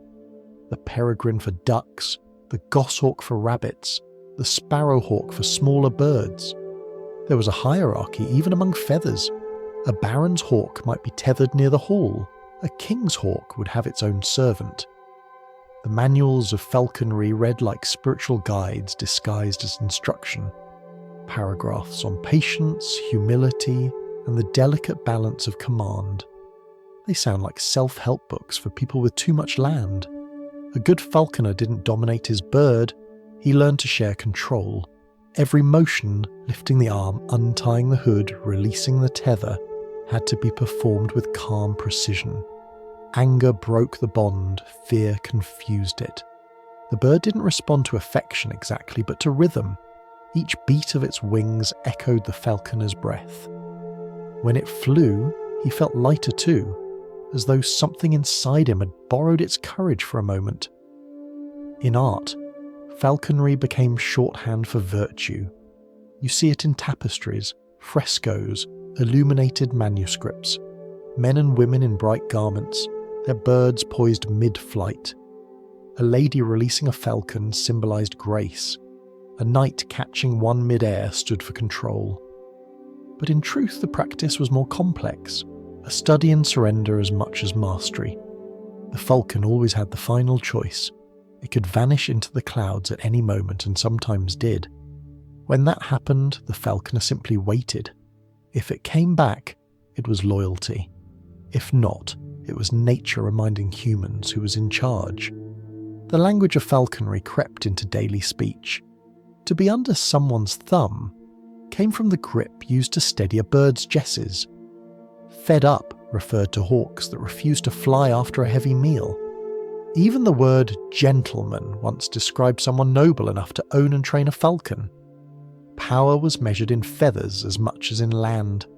A noble without a bird was like a monk without prayer beads. Respectable, but missing the point. There's an odd serenity in this world of discipline and danger. When the bird takes flight, you feel the quiet gasp of everyone watching. It circles higher, a moving star against the morning sun. Then, with a shriek that cuts through the wind, it dives. The sound is sharp, absolute, a living arrow of intent. When it returns, landing neatly on the gloved hand, it is greeted not with applause but with stillness. Both falconer and bird know that what just happened was perfect, and that perfection, like flight, is temporary. Sometimes poets compared the falcon to the soul, restless, proud, longing for freedom yet drawn back by love. The image was irresistible. Preachers used it too, reminding the faithful that obedience need not be imprisonment if it led to grace. But most falconers would have laughed at the analogy. They knew better. A bird doesn't obey because it believes in you. It obeys because you've learned how to respect its hunger. That's not theology, it's survival. For women of the nobility, falconry offered a rare kind of independence. A lady on horseback, her falcon perched on her glove, was both participant and spectator in the hunt. She could speak to men in the language of animals, commands, whistles, gestures, and be obeyed. The bird became her equalizer, her silent advocate. It obeyed no title, only skill. And skill, for once, had no gender. In some portraits you can see it in their eyes, the pride of control that's not borrowed from anyone else. Falconry manuals warned against sentimentality. A falcon that trusted too much might lose its edge, but the falconers loved their birds anyway. They spoke to them softly, repaired their feathers, named them after saints or vices, mercy, wrath, patience, pride. When a hawk died, some buried it with more ceremony than servants ever received. They understood what few philosophers admitted, that loyalty, even borrowed from nature, was worth reverence. The practice spread across cultures, from Arabic deserts to French forests, from Mongol steppes to English moors. The dialogue between human and bird remained the same. It was one of the few forms of communication that didn't rely on words. Perhaps that's why it survived so long. Empires spoke, different languages, but everyone understood the gesture of release, the hand opening, the shadow lifting, the shared silence that follows. By the late Middle Ages, falconry began to fade as guns replaced wings. The sound of the shot stole the poetry from the hunt. But the memory of that delicate balance, control without cruelty, stayed lodged in the imagination. Writers still used the image of the falcon and its master to describe love, ambition, and faith. The metaphor lived even as the birds disappeared from the sky. Humans, it seemed, couldn't let go of the idea that something wild might choose to return. Standing in an open field centuries later, it's easy to understand the appeal. You can feel the wind pressing against your face, hear the faint hum of distance. Somewhere above, a shape moves in widening circles, patient, deliberate, beautiful. For a moment, you're part of a conversation older than language. You lift your arm, just slightly, and the world seems to hold its breath. Then the falcon dives, folding the air around itself like a secret, and everything, fear, power, doubt, becomes weightless. The falconer smiles, not because he commands, but because he understands. He knows that mastery at its best is just the art of letting go at the right time. And as the bird lands again, claws gentle against leather, you realise what the nobles never truly saw, that the most impressive part of the hunt isn't the capture, it's the return. Before the armour gleamed beneath candlelight, it was just noise, hammer against metal, heat against patience. Inside the forges of 14th century England, sparks flew like small suns, each one lighting another promise of immortality. Men worked in rhythm, their blows steady, their sleeves blackened with soot and faith. They weren't just making protection, they were building identity. In the world of knights, you weren't truly born until your armour fit. The heart of that armour was not the knight, but the creature beside him. The destrier, warhorse, partner, and occasional philosopher was bred like royalty. Each one had a genealogy longer than most saints. Its muscles were its inheritance, its temper a matter of national importance. Feeding it was a community effort.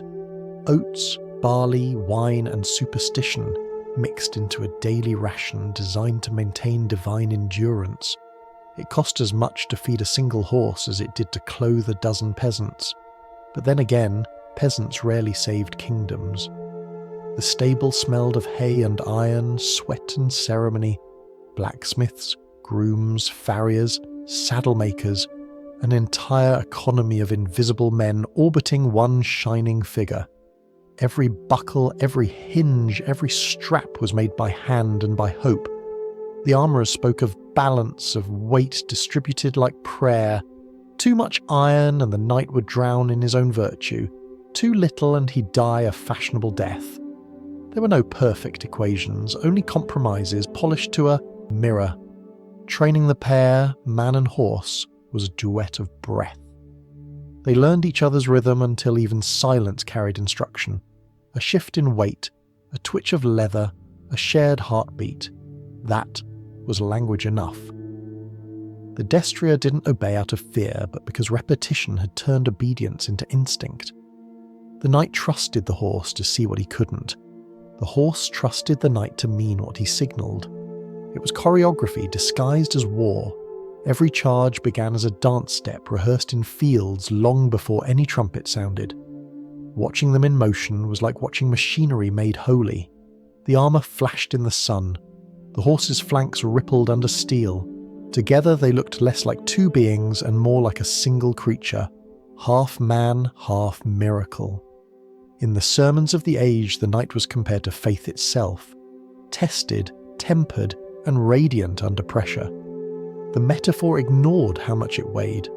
The full harness could exceed 100 pounds, turning piety into a slow-moving endurance test.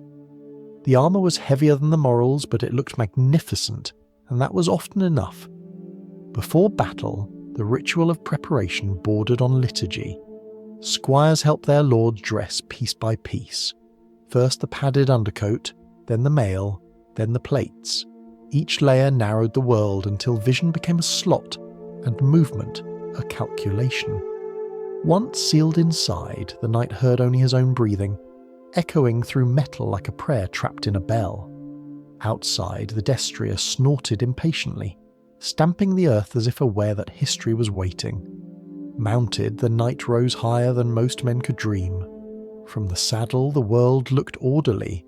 Fields, banners, sunlight, all arranged for demonstration. But power always looks neat from above. What the chronicles call bravery probably felt more like suffocation and heat.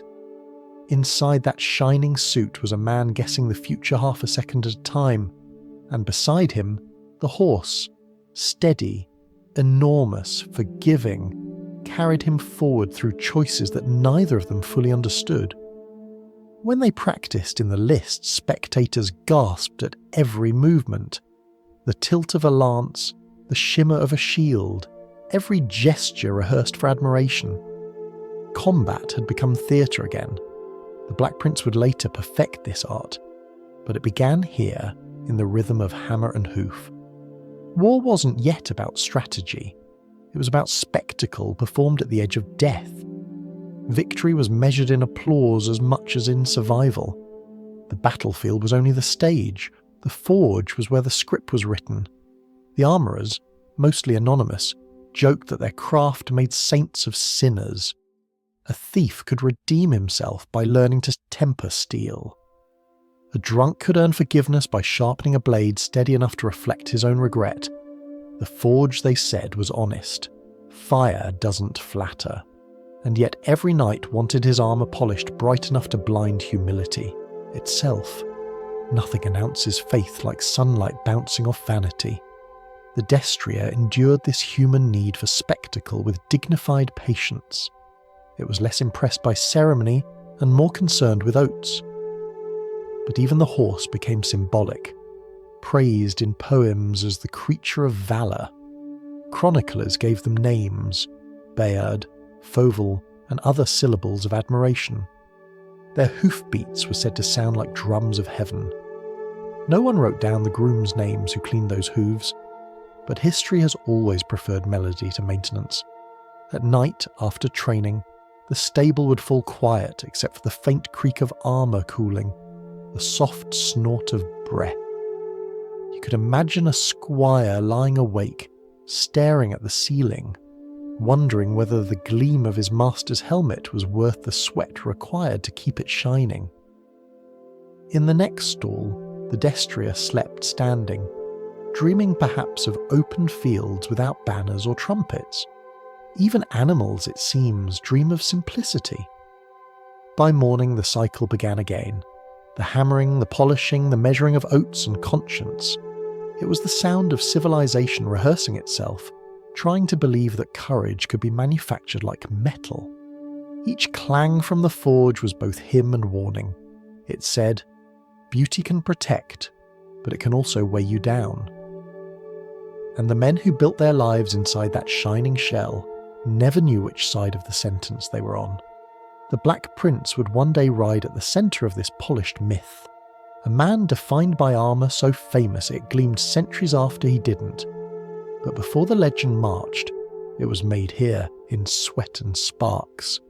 Every miracle begins with noise, every symbol starts as a hammer strike, and every knight, before he can perform glory, must first learn to breathe through iron. The morning of battle doesn't begin with heroism. It begins with the smell of wet leather and the sound of men trying not to be sick. Dawn crawls across the camp like a nervous rumour. Tents sag under dew, armour glistens coldly. The air hums with the sound of sharpening blades, whispered prayers, and the low, anxious snorts of horses that understand far more than anyone admits. The Black Prince stands among them, quiet, armoured, and uncomfortably human. The legend will come later. For now, he's just a man trapped inside history that hasn't happened yet. The destrier shifts beneath him, impatient, sensing the weight of expectation. The horse has no name today. It's simply the mount, the partner in a story that doesn't allow two heroes. The prince strokes its neck, whispering something that sounds like reassurance, but is mostly for himself. The banners snap in the wind like curtains about to rise. Trumpets sound, and for one ridiculous heartbeat, the entire army looks theatrical. Painted shields, polished mail, bright cloth catching the first sunlight. You could almost believe this was a festival instead of a prelude to chaos. Then someone coughs, a drum stumbles on its rhythm, and reality clears its throat. At Crécy, the English army waits uphill, tired, muddy, half-starved, but well-rehearsed. The French arrive with too much confidence and too little planning, an orchestra without a conductor. Arrows whistle through the morning air like punctuation marks interrupting a boast. The destrier stands steady as the storm begins. It has been trained not to flinch at death, which is impressive and slightly terrifying. The prince moves in practiced rhythm, lift the visor, glance, breathe, lower it again. It's not courage, it's choreography. The chroniclers will call it divine victory, but the truth smells of sweat and iron. The field turns to mud. Men slip and vanish under hooves. The clang of steel blends with the cries of pain until both sound like applause from a restless audience. Every knight performs the same scene: charge, clash, fall, rise again. There's no improvisation here. The Black Prince learned long ago that war rewards consistency over creativity. His horse obeys without question, moving as if following invisible stage directions written centuries before. This is not chaos. This is theatre where the actors bleed. The prince rides through it all like a conductor keeping time. He signals, commands, turns. The rhythm of war is built on breath and belief. Inhale to strike, exhale to survive. When his lance breaks, he draws a sword. When the sword dulls, he draws another. Weapons change, but the motion remains. It's the world's most violent ballet, choreographed by necessity and rehearsed in fear. At Poitiers, years later, the performance repeats itself, though the stage has shifted and the audience grown larger. The French king himself rides into the fray, wearing enough gold thread to be visible from another century. The Black Prince, older now, watches the battlefield with the calm of someone reading a book he's already finished. He positions his archers where the terrain favours patience, not passion. The French charge uphill, glittering and doomed. When they break, the English advance with weary precision. Victory doesn't feel like triumph anymore. It feels like remembering a line you've said too many times. When the fighting ends, the field is quiet except for the sound of armour cooling in the evening air. The destrier stands trembling, steam rising from its flanks. The prince dismounts slowly, every joint stiff from the long weight of survival. He removes his helmet and for the first time all day breathes like a man instead of a symbol. The crown of laurels history will later place on his head is invisible now and very heavy. The chroniclers will write it differently, of course. They will speak of noble charges, of banners shining through dust, of a prince radiant with divine favour. They will forget the mud, the smell, the sound of wounded men calling for water. They will describe his destrier as tireless, not exhausted, his armour as shining, not dented. The pen, it seems, is the most generous weapon of all. Even tragedy can be edited into elegance if you write in Latin. The prince, for his part, understands the performance. He knows that every action will be remembered as deliberate, every hesitation recast as strategy. When he visits prisoners, he speaks gently, theatrically. He knows mercy looks good on paper. He gives the French king comfortable quarters and polite conversation. The gesture costs him nothing and buys him eternity. After all, the line between compassion and public relations is mostly calligraphy. As the camp settles for the night, fires flicker like stars reflected in puddles. Men sing softly, half from relief, half from disbelief. The destrier dozes, one ear twitching toward the sound of the prince's voice. Somewhere in the dark, a bard begins composing a ballad he hasn't yet earned. The melody is simple, the refrain inevitable. The hero rides, the enemy falls, God proves. No one writes about the horse's limp or the blister beneath the prince's armour. No one ever does. Even history has its dress code. For a moment, the prince looks toward the horizon, where the sky fades from blue to black. He feels the weight of his armour pressing into his shoulders, the imprint of the saddle on his legs. The triumph should feel lighter than it does. But victory, he realises, is just another costume, hot, heavy, and impossible to remove once it's admired. He whispers a quiet thanks to the horse and wonders whether the creature understands that it's part of a legend now, whether legends ever ask for volunteers. When the trumpets finally go silent and the fires shrink to embers, the world grows still again. The stage lights of war dim. The mud cools. Somewhere, a scribe begins writing, shaping noise into narrative, chaos into choreography. The story will travel further than any army ever could, trimmed of blood but rich in glory. And so, tomorrow's peace will rest on today's myth. It's an efficient system. It always has been. The Black Prince lies down to sleep. His destrier shifts beside him, breathing slow, the sound deep and steady as the earth. Two survivors of a performance that no one will remember as performance. When he dreams of silence, of open fields without drums, of sunlight that doesn't glint off armour, the kind of light that doesn't need an audience. There comes a moment when every knight begins to rust from the inside. The Black Prince was still called magnificent, but the magnificence had started to limp. He had spent years wrapped in iron and expectation, and now the weight refused to come off. His armour still shone in ceremonies, his banner still fluttered on the wind, but his body had grown tired of pretending to be legend. In the stillness between battles, he discovered something worse than defeat: maintenance. Illness arrived quietly, as fame always does, without knocking. The Rheims chronicler said it was dysentery, or malaria, or divine trial, depending on who was paying for the ink. Whatever the cause, it hollowed him out, leaving the shell of a prince still polished for display. The body that once charged through mud and smoke now struggled with stairs. He spent his final years in rooms that smelled of wax, parchment and resignation. Outside, Squire still oiled his armour daily, not for use but for memory. Metal forgets slowly. It likes to think it's eternal. He began to plan his tomb long before he occupied it. It wasn't vanity, it was continuity. In an age where everything was spectacle, even death required stage direction. He called for his shield, his sword, his surcoat embroidered with the 3 white ostrich feathers, the emblem that would outlive the man who wore it.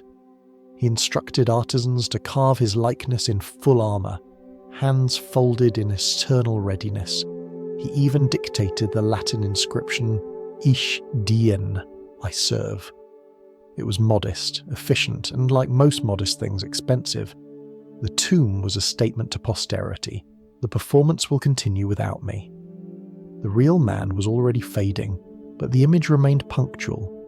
Visitors would come centuries later to admire the gleam, to trace the etched patterns, to feel comforted by the illusion that courage could be made of bronze. They would not see the exhaustion behind the eyes. No one ever does. The prince's attendant spoke softly around him, as though noise might break the myth. When he could still walk, he inspected his armour one last time, fingertips brushing the dents that had once meant triumph.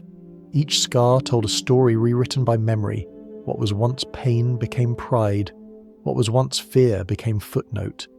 History has an excellent sense of editing. He smiled faintly and said to a nearby squire, "Keep it bright. Rust is the only thing that wins in the end." The boy nodded, not understanding that he had just heard philosophy disguised as maintenance advice. In his final months, the Black Prince grew thinner, quieter, almost transparent. Courtiers still addressed him with titles, but titles are useless when the body rebels. He spent hours staring at the sunlight glinting off a helmet on the table beside him. It reflected his face like a distorted mirror. Part ghost, part soldier, part memory of both. The armour that once promised immortality now offered only irony. It had outlived its purpose and nearly its wearer. Even his destrier was gone, replaced by paintings and songs. The poets wrote of loyalty and thunderous hooves, of perfect partnership between man and beast. They forgot the smell of the stable, the mud, the trembling in the animal's legs after battle. In art, everything gallops forever. No one paints the moment when the horse finally stops. He wrote letters to his son, to his king, to his chroniclers, each one more careful than the last. He seemed determined to choreograph memory itself. "Do not make me more than I was," he dictated once, then paused, smiled and added, "But do not make me less." The scribe nodded and quietly ignored him, knowing that history rarely obeys its subjects. We remember the prince who rode through glory, not the one who coughed through afternoons. When he died, the ceremony was perfect. Bells tolled across England, armour clattered in tribute, banners dipped like actors taking their bows. He was buried in Canterbury Cathedral beneath an elaborate canopy, surrounded by symbols that could survive damp air better than flesh. The tomb gleamed with a curated humility, bronze effigy on top, actual bones below, and between them the great silence of all unfinished performances. He couldn't take his horse to heaven, so he took its brand instead. Even in paradise, marketing follows you. Pilgrims came to see him in the years that followed. They touched the armour, whispered prayers, and left small offerings, a coin, a feather, a hope that dignity might be contagious. The tomb became a quiet theatre, where reverence replaced applause. Children stared up at the shining figure and asked whether the prince was sleeping. The guide said yes, because saying performing would have sounded impolite. Time, as always, did its work. The bronze darkened, the inscription faded, the feathers on the shield lost their shine. But the myth refused to tarnish. Even centuries later, soldiers marched under the emblem of 3 white feathers, certain they carried the spirit of the Black Prince. They didn't notice the irony, that the symbol of service came from a man who had spent his last years unable to lift his own sword. But symbols, like armour, are meant to protect against details. Standing before his tomb now, you can almost hear it. The echo of forges long cold, the rhythmic breath of horses long gone, the faint clink of chainmail in an empty corridor. The prince lies still, his stone face serene, as if satisfied with the arrangement. In a way, he won. Not the battles, those ended centuries ago, but the larger contest between noise and memory. He became the story he rehearsed. That's the closest thing to victory most mortals get. When you step back from the tomb, the air feels heavier, as if the bronze still remembers the weight of all it once contained. The sunlight through stained glass glances off his effigy, breaking into red and gold fragments across the floor. You realise that this too is performance. The light, the silence, the awe. Even in death, the armour does its work. It glitters just enough to make you forget the body inside. Centuries pass, but the sound of armour never quite stops. It lingers in museums, in poems, in the national anthems of countries that pretend they never stopped jousting. Somewhere between history and nostalgia, chivalry learns to breathe without its body. The knights are gone, the horses long buried, yet the rhythm remains, metal, myth, and memory humming softly under every flag. After the Black Prince's tomb cooled, Europe began polishing his ghost.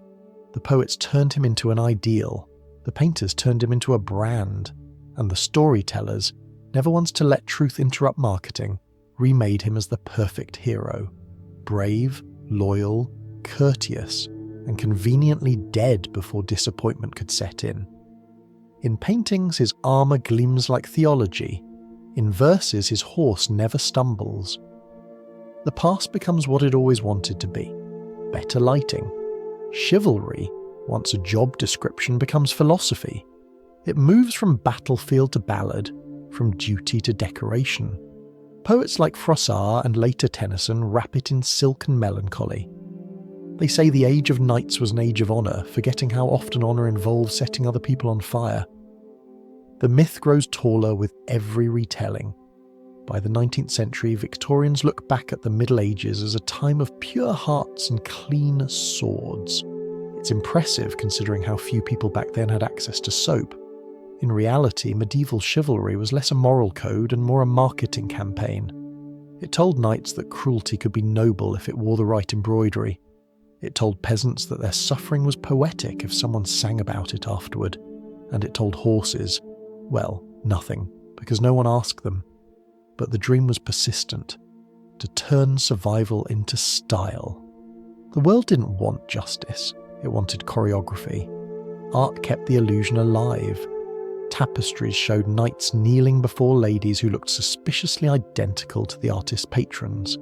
Sculptors carved riders so graceful that no mud could ever touch them. Even church windows joined in, turning warfare into stained glass devotion. Light poured through coloured armour, sanctifying the performance. The effect was so convincing that entire nations started mistaking courtesy for virtue. They still do. When the Renaissance arrived, chivalry should have died a dignified death. Gunpowder had made armour obsolete, and politics had replaced tournaments with paperwork. But nostalgia is a sturdy material. It rusts slowly.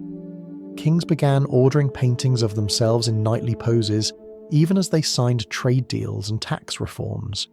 In France, noblemen practiced duelling to prove their refinement, killing each other with elegance. In England, the Order of the Garter revived the chivalric creed in ceremonies involving feathers, velvet, and carefully timed humility. It was no longer about protecting the weak. It was about rehearsing the aesthetic of strength. The destria too lived on in symbolism. In literature it became the emblem of loyalty and control, the noble beast carrying the fragile ideals of man. Artists painted it mid-stride, muscles tense, eyes shining with human intelligence. No one painted what happened afterward. The exhaustion, the lameness, the slow decline into obscurity. But that's the privilege of metaphor. It doesn't need hay. In every century that followed, the horse reappeared under different names: progress, freedom, empire. It never escaped the saddle. When Europe built its colonial empires, it borrowed the same vocabulary of grace and obedience. Explorers called themselves knights of civilization, their ships described as steeds of the sea. Conquest was just another tournament, this time with fewer songs and more maps. Even diplomacy wore armour, invisible but polished. A handshake replaced the lance, but the choreography stayed the same: bow, smile, strike. By the time the Industrial Age arrived, chivalry had turned sentimental. It no longer rode into battle, it walked into parlours. Men wrote manuals on how to treat women like relics, and women wrote novels about knights who smelled like roses instead of horses. Romanticism swept through Europe like a polite fever. Painters revived medieval scenes full of tragic gazes and tragic lighting. Everyone wanted the illusion of virtue without the inconvenience of armour. The medieval age had become a safe dream, dangerous enough to be exciting, distant enough to be decorative. But every ideal leaves a residue. The codes of chivalry still echo in modern language. Honour, valour, gallantry. They survive in uniforms, in medals, in the way nations decorate obedience with ribbons. Even today, soldiers are pinned with metal circles not unlike the shields of their ancestors, their bravery commemorated in symmetry. You can almost hear the forge humming again, softer now, inside the machinery of ceremony. The Empire may wear a suit instead of plate mail, but it still polishes itself for approval. The irony is that chivalry's endurance says less about knights and more about nostalgia's metabolism. We keep what flatters us and discard what doesn't. The violence fades, the courtesy stays. It's easier to imagine the Middle Ages as a costume party than as the slow grind of mud, hunger, and superstition it actually was. And so, the myth keeps trotting forward, well-groomed and ready for its next parade. Every so often, someone tries to resurrect the true spirit of knighthood. They talk about integrity, discipline, sacrifice, values that sound beautiful until they require action. Modern life prefers symbolic virtue, like posting gallantry instead of practicing it. Our heroes still wear armour. It's just invisible now, made of irony and confidence. We call it professionalism. The lances are smaller, but the posing is the same. Somewhere in the quiet galleries of history, the Black Prince's effigy still gleams beneath the cathedral light. Tourists take photos trying to capture what centuries of storytelling already polish smooth. The guide explains that he was a paragon of chivalry, a perfect knight. No one mentions the dysentery or the exhaustion, or the quiet despair of being remembered too well. That's the magic of myth. It edits the exhaustion out of courage. The knight and his horse are gone, but their reflection remains, etched into our imagination like light caught in bronze. We still cheer for riders who charge at invisible dragons, still believe that valour can be worn like a uniform, and maybe that's not all foolishness. Perhaps we need those illusions, the shining echoes of a world that pretended grace could conquer chaos. Because in every century the applause continues somewhere, soft, distant and half asleep, and so the age of armour ends, not with a crash, but with a curtain call. The forge cools, the hooves fade, and the audience files quietly out of the centuries. The last line of the play is simple, and it belongs to the destria. A breath, a step, a stumble. Beneath all the banners and emblems, beneath the silk and the songs, it was always the same story. A creature trying not to fall. The curtain never really falls in history, it just gets replaced by another one made of better fabric. The lights dim, the audience changes clothes, and the script begins again. New languages, new costumes, the same choreography. If you listen closely, you can still hear the echo of hooves under the hum of engines, the clink of armour beneath the shuffle of suits. Every century calls its vanity something different. Rome called it divinity. Florence called it magnificence. The Middle Ages called it chivalry. We call it professionalism, progress, or simply good branding. You drift across time like a spectator who never quite leaves the theatre. The sets keep changing. Marble palace, candlelit court, smoky forge, glass tower. But the story never does. Fear is performed as loyalty, desire rehearsed as diplomacy, status paraded as nature. And power, always, pretends to be beauty, while survival pretends not to notice. Every empire learns that control lasts longer when it's choreographed. Every subject learns that applause is safer than honesty. Caligula's palace taught you that fear can be magnificent if you polish it well. The Medici proved that beauty makes tyranny smell like perfume. The menageries of kings showed how dominion can be fed and petted at the same time. The Black Prince demonstrated that valour, like theatre, requires costume changes and good lighting. And through all of it, humanity kept perfecting the art of pretending, each generation better at it than the last. Progress, it turns out, is just practice with better props. Somewhere in this slow march of performances, truth slips quietly backstage. No one notices its exit. The courtiers keep smiling, the soldiers keep posing, the audience keeps clapping. Reality learns that it can take nights off without being missed. We prefer the myth anyway. It photographs better. Even now you live surrounded by props, glass screens glowing like stained glass, applause counted in clicks, crowns made of logos instead of gold. It's still theatre, just with subtler lighting. In this new age, we no longer wear armour of steel, we wear confidence. It glints in boardrooms and television studios as flawless and exhausting as any knight's breastplate. Our swords are sharper, but invisible. Emails, signatures, digital decrees sent across continents faster than a trumpet could ever sound. We don't ride destriers anymore, but we still measure ourselves by horsepower. And somewhere, in the background hum of cities, you can almost hear the echo of the old rhythm. Breath, pressure, performance, applause. Even diplomacy hasn't changed much. The Medici would recognise our speeches, our smiles, our strategically timed expressions of outrage. They'd understand that alliances are still built on compliments and collapses, on gifts and gossip, on who gets the best seat at the banquet.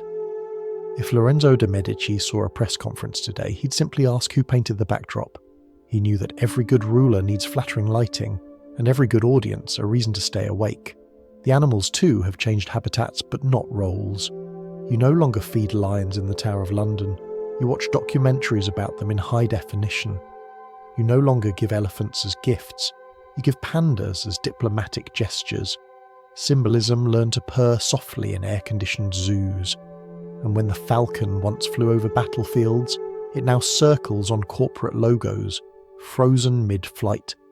The gesture of control without the mess of wings. We kept the metaphors. We just made them cleaner. The Black Prince's gleaming armour lives on behind glass now, under controlled humidity. Tourists press their faces against the display case, marvelling at how small the suit looks. They forget that people used to die wearing it. The curators whisper about craftsmanship and metallurgy. No one mentions the noise or the smell or the human inside the iron. We have turned the past into decoration, history's last and most polished disguise. The armour reflects the visitor's face perfectly. For a moment, everyone looks heroic. It's comforting in a way that the script endures. We still adore the spectacle. Our parades are quieter, but they march just the same. Every award ceremony, every inauguration, every product launch is a carefully costumed echo of an ancient coronation. The language has changed, but the sentences are familiar. Behold our progress, witness our virtue, by our magnificence. The choir sings in different accents, but the melody is unchanged. Yet beneath the applause, the same small truths hum like a heartbeat. Every palace is still afraid of silence. Every empire still measures success by how loudly people agree. And every performer, whether emperor, banker, or influencer, still goes home and wonders whether the audience liked them or merely feared missing the show. There's a strange tenderness in this repetition. For all its absurdity, it means that humanity has never stopped creating meaning out of noise. Even our deceptions require artistry. The same hands that built temples and swords now build stories and screens. The same desire that made us forge armor makes us craft avatars. We still want to be seen, admired, and a little bit forgiven. And maybe that's the most human thing of all. If you step back far enough, the centuries blur. The marble gleam of Rome melts into the candlelight of Florence, into the iron shimmer of England, into the glass glare of now. Each era believes it is new, but all of them share the same reflection, the longing to appear flawless in a world that never is. Power doesn't repeat, it encores.